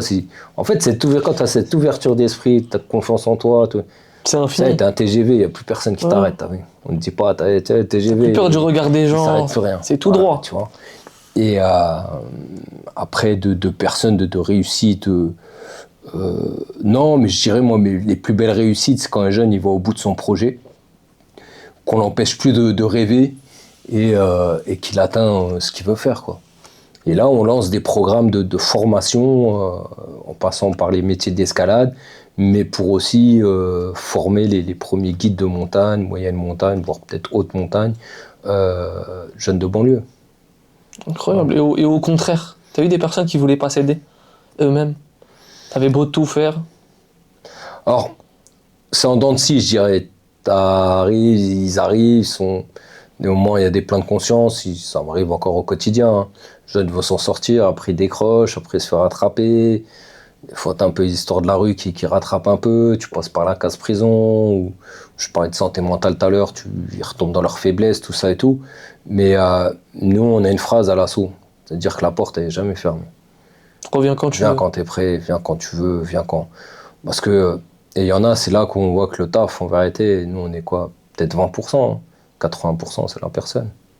C'est-à-dire qu'on peut tout ramener sur un plateau, si t'es pas prêt, t'es pas prêt. Et ça, j'ai compris au début de nos projets, parce qu'au début, moi, je ramenais tout sur un plateau. Moi, je me disais, c'est simple. J'ai des jeunes, ils veulent taffer, j'ai des réseaux pour les faire taffer. J'ai juste à faire des coups de téléphone. Moi, au début, c'était ça ma vision du taf. Vu que c'était pas ça, en fait. C'était pas ça le truc. Choc des mondes, là, tu vois. Ouais, Il y a un travail à faire. Il y a un truc à faire, quand même. Alors, il y en a aujourd'hui pour qui, oui, on a des jeunes, ils sont des bacs plus 5, trucs, ces petits coups de pouce, la connexion pour avoir ton stage final, ton truc, ça, on sait faire, on fait, mais c'est pas beaucoup de temps, ça, je veux dire, c'est naturel, même chez nous. Même si c'était pas notre métier, demain, voilà, on m'appelle, si j'ai moyen de faire, on fait, c'est pas un souci, mais d'autres, il faut les préparer. Ok, donc finalement, non, ça va. La porte est toujours ouverte. Il n'y a pas eu des gens où tu t'es dit, j'abandonne avec toi. Même, alors, on n'a jamais eu de problème avec les jeunes ou autres, mais même pour X raisons, si un jeune il est insatisfait ou il n'est pas content, parce que nous aujourd'hui on est dans le dispositif ou qu'on fait gagner une indemnité quand même aux jeunes. Moi je suis aussi sur un principe des fois qui peut paraître un peu dur pour eux, parce que moi je leur dis, vous ne touchez pas d'indemnité s'il n'y a pas d'effort fourni. Ouais, mais c'est l'argent de l'État. Rien à foutre, c'est l'argent de l'État. Raison de plus, c'est mes impôts aussi. Donc, mais la question, c'est, tu peux pas toucher d'argent, parce que la vie, c'est pas ça en fait. Tu peux pas toucher de l'argent comme ça sans rien faire. Et malheureusement, on est dans une société, en tout cas le modèle français, il est fait qu'il y a beaucoup d'aide, et aussi beaucoup d'aide, et ça c'est bien qu'il y ait de l'aide, mais aussi beaucoup de travers. Donc beaucoup de gens qui utilisent le système pour se retrouver, soit c'est des compléments de salaire, soit ils sont là, ils foutent rien, t'es au RSA, mais c'est pas ça qui va te faire aller lever le matin pour aller chercher du boulot, et on vit de ça, tout ça et tout, mais ça c'est pas des bons modèles. En tout cas, moi je veux pas faire partie de ce circuit-là, donc on leur dit très tôt qu'il n'y a pas moyen. Tu remets un sujet sur la table que j'avais traité dans une interview précédente. Je parlais des impôts, et des personnes qui profitaient un peu de ce système-là. En gros, ils veulent rien faire et attendre l'argent. Et la personne qui était en face de moi, elle a été tranchante directement. Elle a dit comme quoi, ouais, il y a des gens qui foutent rien et qui méritent pas, tu vois. Et puis après, moi, j'ai tempéré derrière. Je lui ai dit que derrière, il y a des gens qui méritent aussi. Il y a des gens qui méritent ce genre d'aide. Donc comme tu dis, c'est au mérite. Ouais, moi je pense que c'est plus des... Or, quand tu arrives à un jeune âge où tu es dans ta phase de construction, je veux dire, d'adulte, parce que aujourd'hui, des sociétés, tu vas aller dans d'autres sociétés, tu vas prendre un petit de 7 ans et il y a déjà une mentalité d'adulte, tu vois. Et c'est dans les pays qui sont les plus en galère, ils sont vite matures. Mais aujourd'hui, nous, un adulte, 30 ans, des fois, tu joues à PS5 encore, ouais. Tu vois, ça traîne des yeux, tu vois. Ça veut pas te sortir de chez les remparts, ça veut pas payer de loyer, ça veut pas se marier, tu vois. Va chercher un taf. Donc, dans cette phase de construction, moi, le message que je veux faire passer, c'est aussi de pouvoir se lever le matin et se regarder dans la glace. Et les questions de dignité, de construire sa dignité, elle est importante. Quelle dignité tu peux avoir de toi-même ou on peut avoir de toi, quelle image tu vas renvoyer, que tu es là à profiter d'un système. Parce que tu te sens fort, tu te crois malin. Ouais, t'es en train de carner, ouais, tu touches ça, plus ça, plus ça. En fait, le jour où tu seras rattrapé par la vraie vie, t'auras pas appris l'effort, en fait. T'auras pas appris à lever le matin et avoir cette relation à l'argent que t'as gagné, parce que c'est pas pareil. Sauf faire le parallèle avec l'argent sale ou quoi que ce soit, mais quand t'as l'argent facile, tu le dépenses pas que quand tu t'es levé le matin à 6 heures ou t'as été taffé ou autre, tu vois. Donc ça, c'est important, et je pense que nous, en tout cas, si on peut, à l'échelle qu'on peut avoir, à une petite échelle qu'on peut avoir, en tout cas transmettre ces valeurs-là à des jeunes qui passent par appart, c'est important. Ok. Et tu fais entre guillemets, pour les jeunes qui sont un peu loin de la réalité, en gros, qui sont déconnectés, tu fais pas des immersions dans des métiers un peu difficiles ou des trucs comme ça avec eux ou non, pas du tout? Alors des immersions, on en a dans plein de corps de métier, hein. C'est Ok. un peu la base de notre programme aujourd'hui, soit pour faire découvrir des métiers, soit pour faire découvrir le monde du travail tout simplement. Et ouais, effectivement, quand on est avec des boîtes du bâtiment, et effectivement, ta question elle a du sens parce que c'est un peu aussi dans nos stratégies de travail. Un jeune qui sait pas du tout ce qu'il veut faire ou qui veut être dans l'entrepreneuriat. On a beaucoup de jeunes qui veulent être dans l'entrepreneuriat. C'est la tarte dans la nuque, ça, en fait. Mais Ça fait du bien. l'entrepreneuriat, tu gagnes pas de l'argent en prenant ton téléphone ou en faisant ça, ou là, ce que tu vois sur TikTok ou je sais pas quoi, c'est pas vrai ça. C'est pas aussi simple que ça. Voilà. Les mecs, ils bossent. Et ça, c'est bien parce que j'ai un petit réseau de jeunes entrepreneurs qui viennent et qui viennent parler aux jeunes, tout ça et tout, et qui, des fois, ils ont pratiquement le même âge. Et je dis, hey, avant que je monte ma société, j'ai fait ci, j'ai fait ça, je me suis planté, j'emprunte de l'argent là-bas, là, je dois rendre à l'autre, là, j'ai pris dans ma famille, là, ça. Tu vois, le mec, il a déjà il a du monde sur ses épaules, tu vois. Et l'autre, ah ouais, tu vois, ils s'attendent pas. Donc, tu vois, ça recogite dans le projet. Mais l'idée, c'est pas de les décourager, c'est de leur montrer une certaine réalité. Donc, quoi que tu veux faire dans ta vie, l'argent, il tombe pas du ciel. Tu es obligé de fournir des efforts. Et je pense que la base de la vie, elle est là. Tu te maries demain, tu fournis des efforts. Tu dois aller travailler, tu dois gagner, tu as des responsabilités, tu fournis des efforts. Tu veux faire du sport, tu veux être quelqu'un dans le sport, tu fournis des efforts. Sinon, reste chez toi, dans ton canapé. On n'a rien sans rien. Le jour où les parents ils vont te mettre un coup de pompe et ils sont en marre de ouais, tu vois. La dure réalité, ça va te réveiller. Ah oui. Dis-moi, toi, tu as lancé ton association dans un contexte particulier. C'était à l'époque, tu disais, des émeutes, juste avant les émeutes de 2005. Ouais, un peu avant. Ouais. Donc, tu avais eu la vision sur les problèmes de cette société-là, et ça n'a pas manqué. Ouais, en tout cas, on sentait que c'était tendu. Moi, à l'époque, déjà, je travaillais un peu, je sortais du secteur de Clichy-Montfermeil, donc on sentait quand même un peu. Moi, en fait, j'ai grandi à Tremblay, mais j'ai toujours travaillé dans les villes un peu à côté, et Tremblay, c'est pas ce que c'est aujourd'hui, tu vois. Et moins de... En fait, c'est pas comme... Je peux faire le parallèle entre, genre, les problèmes qu'il y a aux États-Unis et qui arrivent 10 ans après en Europe, tu vois. Il y a toujours une avance sur les problèmes, ou sur, que ce soit positif ou négatif. Par exemple, si tu prends les États-Unis, ils ont toujours une avance sur nous, les pays d'Europe. Et ben, à Tremblay, c'était un peu ce schéma-là, quoi. On n'avait pas encore certains problèmes de quartier. C'était du bon vivre, en fait, du bon vivre ensemble, Tremblay à la base. Mais moi, je voyais déjà dans les autres villes où je travaillais, les autres quartiers, où que, voilà, ils étaient déjà dans le dur, ils étaient déjà ça. Les petites histoires de gangs, de trucs, ou des armes avant que ça arrive à Tremblay. Moi, je voyais déjà des armes dans les autres quartiers, tout ça et tout. Donc on sentait que c'était assez tendu déjà, et déjà même dans le monde associatif, parce qu'il n'y avait pas d'aide, il n'y avait pas de trucs dans le social, c'était de plus en plus dur, tout ça et tout. Et le plan banlieue qui est arrivé à cette période-là, c'était encore en réflexion, tout ça et tout. Et malheureusement, il est arrivé ce drame là pour Ziad et Bouna, et que ça déclenchait un peu toutes ces émeutes au niveau national, mais ça fait prendre conscience aussi que faut faire quelque chose, quoi. Fallait se bouger aussi pour les quartiers. Et cette période-là, c'était... Parce que j'imagine que tu avais des jeunes un peu dans ton giron, que tu, entre guillemets... T'avais leur oreille, non, à ce moment-là? Vu que t'étais un peu... j'ai oublié le terme. Mais t'étais un peu... Moi, j'étais éducateur. Éducateur, exactement. Oui, j'étais à proximité, moi. C'était mon quotidien. À cette époque-là, j'étais à Bondy-Nord. Je travaillais à Bondy-Nord. Donc même pendant la période des émeutes, moi j'intervenais sur le secteur là-bas. Après il y avait un peu de tout. Il y avait ceux qui avaient besoin de s'exprimer par la violence, ceux qui avaient du discours ou qui avaient du fond. Mais il y avait plus des questions de fond que l'histoire de vouloir foutre le feu pour foutre le feu, tu vois. Souvent ça a été stigmatisé, oui, ils ont un prétexte, de toute façon ils attendaient que ça, c'était ça ou un autre prétexte. Voilà, non, c'est pas vrai. Et vraiment, ça a été une révolte, un ras-le-bol, un peu comme dans un peu le mouvement des Gilets jaunes qu'il y a eu à un moment donné. Quand t'as la goutte qui fait déborder le vase, ça y est, tu vois, faut stop, tu vois, stop. Parce que ça touchait pas que la jeunesse. Quand je te dis dans le fond, c'est les familles, ils en pouvaient plus, les associations, les jeunes, les moins jeunes. Donc, c'était intergénérationnel en fait, tu vois. Ok, ouais. Et après, il y en a qui ont plus foutu la merde que d'autres. C'est ça, et pour toi, les jeunes, ils étaient intenables à ce moment-là, tu pouvais rien faire?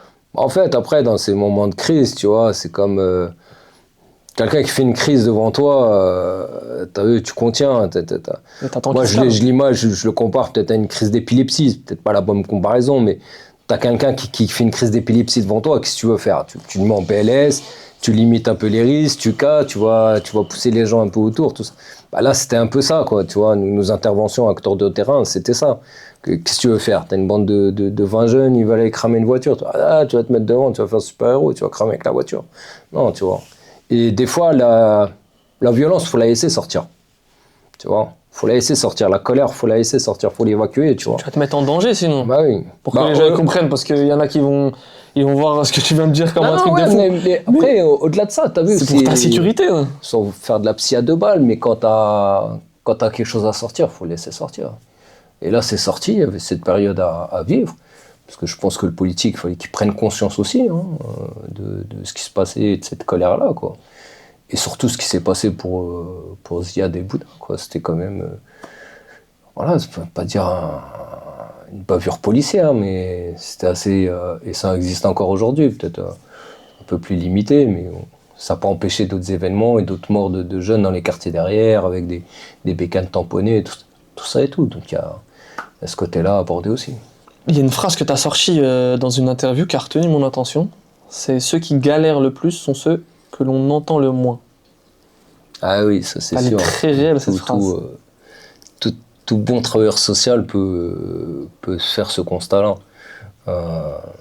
Moi, les cas que j'ai eus les plus compliqués, où effectivement les familles ou les personnes les plus en galère, c'est les plus discrètes. C'est les plus discrètes parce que déjà, tu as une certaine pudeur, pour pas dire une honte. Et tout à l'heure, j'utilisais le mot dignité, tu as toujours cette dignité. Tu sais, la pauvreté, la galère, ça t'enlève certains côtés de ta dignité, quoi. Et c'est pas simple d'aller demander de l'aide. C'est pas simple. Quel que soit ton problème, hein, que ce soit... tu sais, nous, on est aussi dans des éducations, on est dans des mentales de quartier, mais aussi dans des modèles plus ou moins voilà, de culture africaine. De fierté. Donc, il y a cette fierté-là, mais il y a aussi la dignité. Je veux rester sur ce mot de dignité, où que quand tu as un problème, faut y aller, quoi. Tu vois, faut y aller pour en parler, demander de l'aide. Tu essaies de jouer déjà toutes tes cartes. Donc, ouais, effectivement, moi, les personnes que j'ai vues qui étaient vraiment le plus en galère, c'était les plus discrètes. Et la plupart des cas, moi, les cas les plus extrêmes que j'ai pu voir, et c'est soit on me les a signalés, on m'a dit, tiens, Samir, cette famille, elle est vraiment, c'est chaud chez eux, tu vois. Et lui, ce petit-là, c'est vraiment, c'est chaud, tout ça et tout. Et sinon, je les rencontre pas, quoi. Tu fais comment dans ce cas-là, quand tu vois des familles comme ça? Comment tu les aides? Bah, tu fais une approche déjà, tu vois. Tu fais une approche, tu fais connaissance avec eux, et après, c'est tout l'important, et ça a été la force d'Apart, parce que Apart, ça a été créé quand même par, même si on a été longtemps bénévole, mais ça a été créé quand même par des professionnels. Et à ce moment-là, je pense que c'est là, à ce moment-là, qu'il faut du professionnalisme. Et pas aborder les gens par... Alors, je jette pas la pierre, hein. Il y a plein de bonnes associations dans les quartiers, il y a de bonnes NIA, on veut aider les gens, on veut faire les choses. Mais il y a certains sujets, il faut quand même, faut être pro, il faut connaître. Une famille qui dit qu'elle est sur endettement, c'est pas tout compatir. Aujourd'hui, ce que je vois le truc, des messages Insta, famille en galère, cagnotte, truc. Non, t'as vu. Il y a des cagnottes à tout va. Voilà. Non, t'as vu, il y a aussi des lois, il y a des droits, c'est pas parce que t'es en galère que t'as plus de droits, il y a aussi un système, tu vois, qui est en place, faut savoir l'utiliser, faut savoir faire les choses, faut remonter, tu vois, remonter un peu la pente avec ces gens-là. Et donc, oui, c'est de la formation professionnelle, après. C'est du pur taf. Et je dis pas qu'on occulte le côté humain, mais il faut se blinder aussi. Il faut se blinder, parce que nous, métiers, dans le social, tu rentres pas avec un mal de dos parce que tu as porté des sacs de ciment toute la journée ou autre. Mais intérieurement, c'est très très dur. Et la charge mentale et la charge psychologique, elle est très importante. Donc quand je dis faut se blinder, de façon à ce que quand tu rentres chez Watt, tu rentres pas trop avec les problèmes des gens.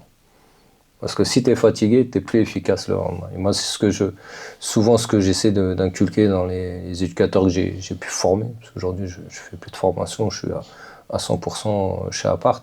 Mais ceux que j'ai pu former, en tout cas, c'est un point très important que j'ai abordé. Parce que si t'es plus efficace ou si t'es trop dans l'empathie, on est dans un métier où on doit être dans l'empathie, mais si tu te laisses trop envahir par l'empathie, ben t'es pas efficace dans ton truc. T'es pas objectif dans ton taf en fait.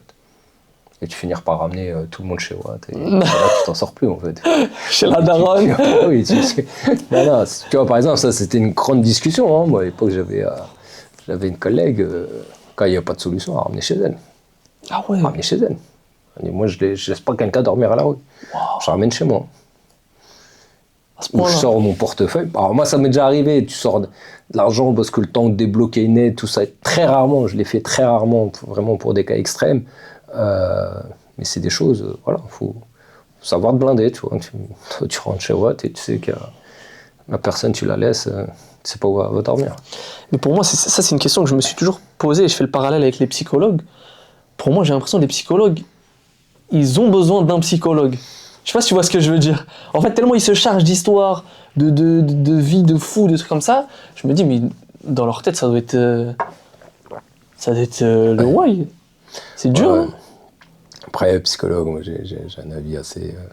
bon, je respecte Tranché. je respecte la profession, mais...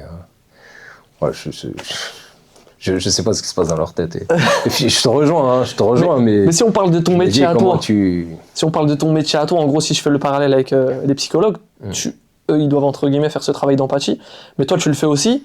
Comment tu te protèges aussi mentalement En fait, nous, l'avantage dans le métier, aujourd'hui même chez APA, parce qu'on les rencontre, ces situations-là encore, nous, on arrive à avoir un équilibre.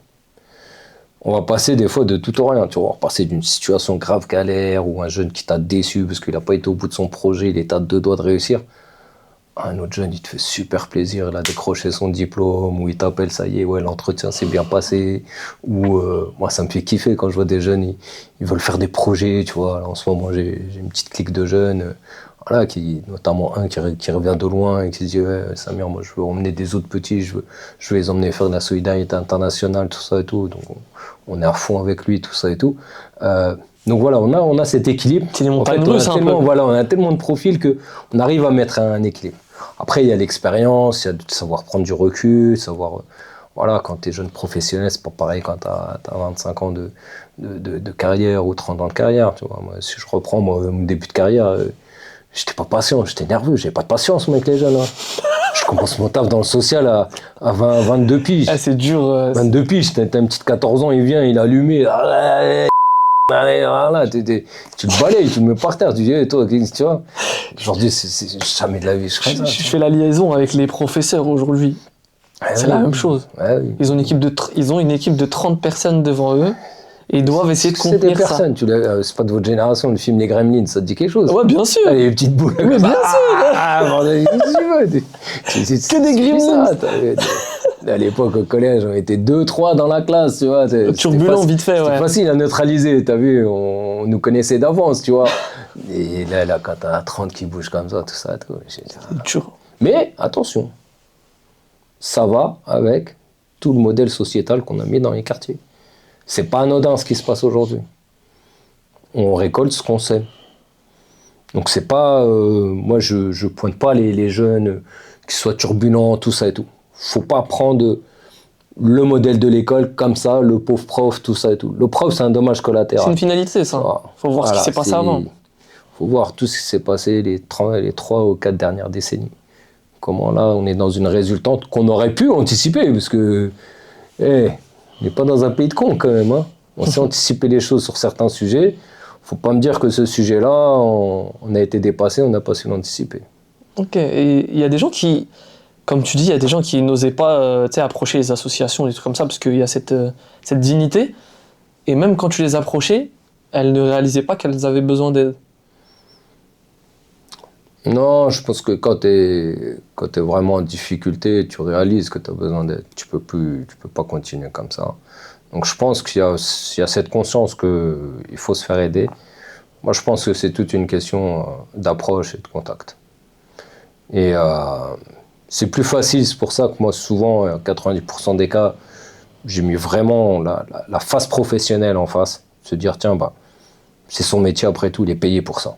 Et moi, ce que je dis, je suis payé pour ça. Je viens pas en mode, oh, tu me fais tiep, tout ça et tout. Non, c'est mon métier. Je suis là, à la fin du mois, moi, je suis payé pour pour faire là ce que je te propose qu'on fasse ensemble. Mais là, du coup, tu vois, ça casse quelque chose. Après, il y a une relation qui s'installe, des choses qui s'installent. Voilà. Certaines personnes disent que les associations font le travail que l'État devrait faire. T'as l'impression de combler les failles du système ? C'est vrai, pour certaines associations, c'est vrai. Si je parle de mon association aujourd'hui, ce que j'ai mis en place, la stratégie de travail qu'on a mis en place, ça n'a pas été de se positionner en mode un peu victimaire ou révolutionnaire comme ça, en disant nous on est là parce que l'État. Non. Fait rien, ouais. Non. On vient, on est complémentaires. Parce que je dis souvent, et le discours que je dis encore, et là cette semaine où on reçoit le préfet égalité des chances de Seine-Saint-Denis qui vient voir un peu ce qu'on fait, tout ça et tout. Parce qu'aujourd'hui, moi le discours que je dis à l'État quand je parle avec eux, et ce qui était en 2015 au démarre, quand j'ai vendu le projet, tout ça et tout, et on avait la préfète de l'époque, Madame Benrabia, qui était venue nous visiter dans nos locaux. Et ce que je lui dis, nous on est les experts de terrain. Toi tu sais pas faire, l'État il sait pas faire. Qui va mieux t'expliquer que nous les problèmes ou les solutions qu'on a besoin sur le terrain? Et ça aujourd'hui, je pense que l'État en a conscience. Et il y a certains appels à projets qui mettent ou des partenaires comme nous, ils sont ouverts. Ce qui n'existait pas encore il y a 10 ans ou il y a 15 ans en arrière. Tu as eu des demandes de l'État, c'est ça ? Pour fournir des projets ? On a construit même des projets ensemble. Qui On a impactent tous les construit des quartiers de projets France. ensemble sur le modèle d'accompagnement social et vers l'insertion. Pas forcément pour leur trouver du taf tout de suite, mais pour capter ces jeunes-là les plus éloignés, ceux qui franchissent pas le pas d'eux-mêmes d'aller à France Travail, ou ceux qui font le choix d'envoyer des pigeons voyageurs, ou de pas aller à BH, il t'a fait une passe. ou de pas aller à la mission locale, ou pas comprendre tous les codes de l'institution. Il faut dire ce qu'il y a, aussi cette perte de confiance, tu vois, entre le jeune et de se dire, tu vois, après tout, est-ce que l'État, est-ce que la mairie va m'aider, est-ce que la mission locale, tu vois. Il faut un peu ce maillon de la chaîne. Nous, la force qu'on a construite aujourd'hui, c'est que on a un pied dans la street et on a un pied dans l'institution. C'est-à-dire, c'est un peu ce que je disais tout à l'heure. Nous, les codes de la rue, on les connaît, on sait parler aux jeunes, tout ça et tout. Le code de l'entreprise, moi, je sais parler, autant je peux passer le matin, je suis avec un rendez-vous avec PDG de telle boîte, avec préfet, avec directrice France Travail, et l'après-midi, je suis avec les petits de la TES, on parle, tout ça et tout, ça, tu vois. On passe vraiment de mondes de différents, tu vois. Les gens qui regardent la télé, qui regardent seulement la télé, ils comprennent pas ça. Ils n'arrivent pas à connecter ce truc-là. Et ça, l'État, aujourd'hui, je pense que depuis 2016, parce que c'est depuis 2016 qu'ils lancent ce type de collaboration. Avant, il ne faut pas se voiler la face, et je le dis, qu'ils n'en déplaisent aux missions locales, mais tout passait par eux. On disait jeunes, difficultés sociales, insertion professionnelle, mais sauf qu'un modèle, moi ce que je leur dis, un modèle que vous expérimentez depuis les années 80, qui en 2026 ça bouge pas. Il y a un problème. Et moi souvent quand je leur dis, expliquez-moi pourquoi mon CV que j'ai fait moi dans les années 90, mon premier CV que j'ai fait à la mission locale de Tremblay en France, les mêmes modèles existent encore aujourd'hui. Wesh, la société elle a pas bougé, les attentes elles sont... Il y a eu Internet entre-temps, il y a eu la fibre et tout. Je sais pas, t'as vu, il faut changer les choses un peu, tu vois.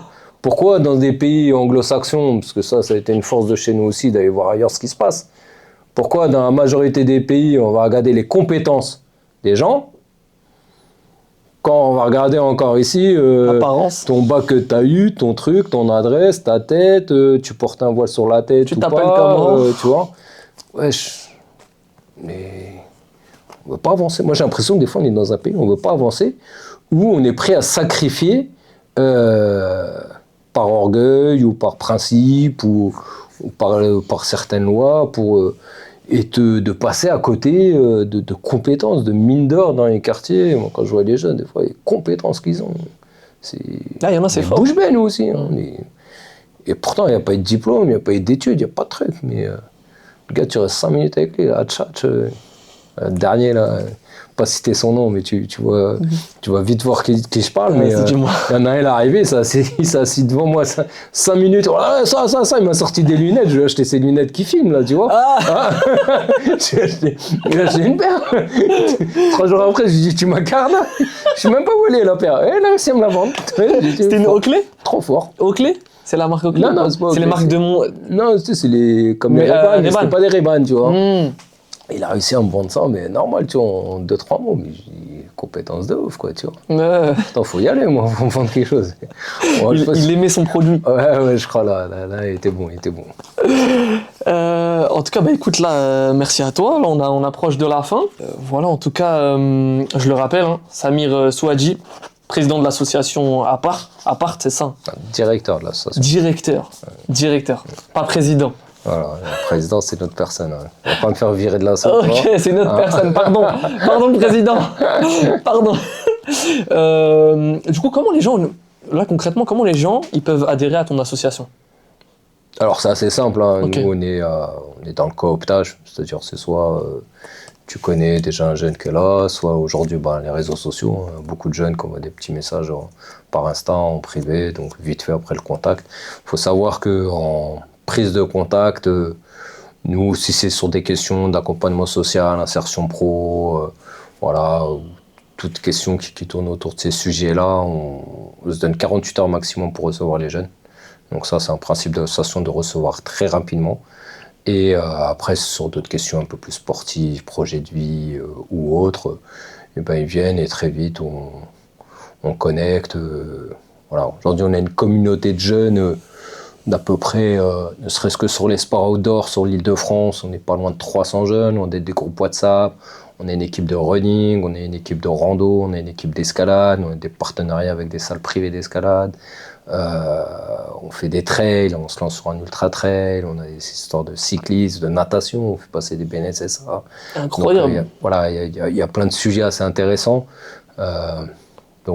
Voilà, tout à valoriser, quoi. Ok, donc n'hésitez pas à les suivre sur leur page Instagram, Apartasso, je la mettrai en description. Et puis si vous êtes intéressé par cette association, elle est basée à Tremblay, hein, c'est ça? Notre siège il est à Tremblay, après on a de l'envergure sur toute l'Île-de-France. Ok, donc moi en tout cas, je vous dis merci de nous avoir regardé ou écouté pour ceux qui nous écoutent sur les plateformes de podcast. N'hésitez pas à vous abonner et nous suivre sur nos différents réseaux sociaux. Et puis moi je vous dis à samedi prochain. C'est très pro, en tout cas, c'est te féliciter sur un peu ton autonomie déjà, l'entrepreneuriat. Ce que j'ai fait, comme tu dis, Combini, ils prennent des prestataires, ils louent des studios à je sais pas combien, il y avait une maquilleuse, il y avait ceci. Moi je suis tout seul là. Il y avait un buffet, il y avait des trucs. Le café déjà c'est chaud, le budget là c'est ric-rac. Moi t'es dans la com déjà. Juste le café là, le café ça m'a mis dans le rouge déjà.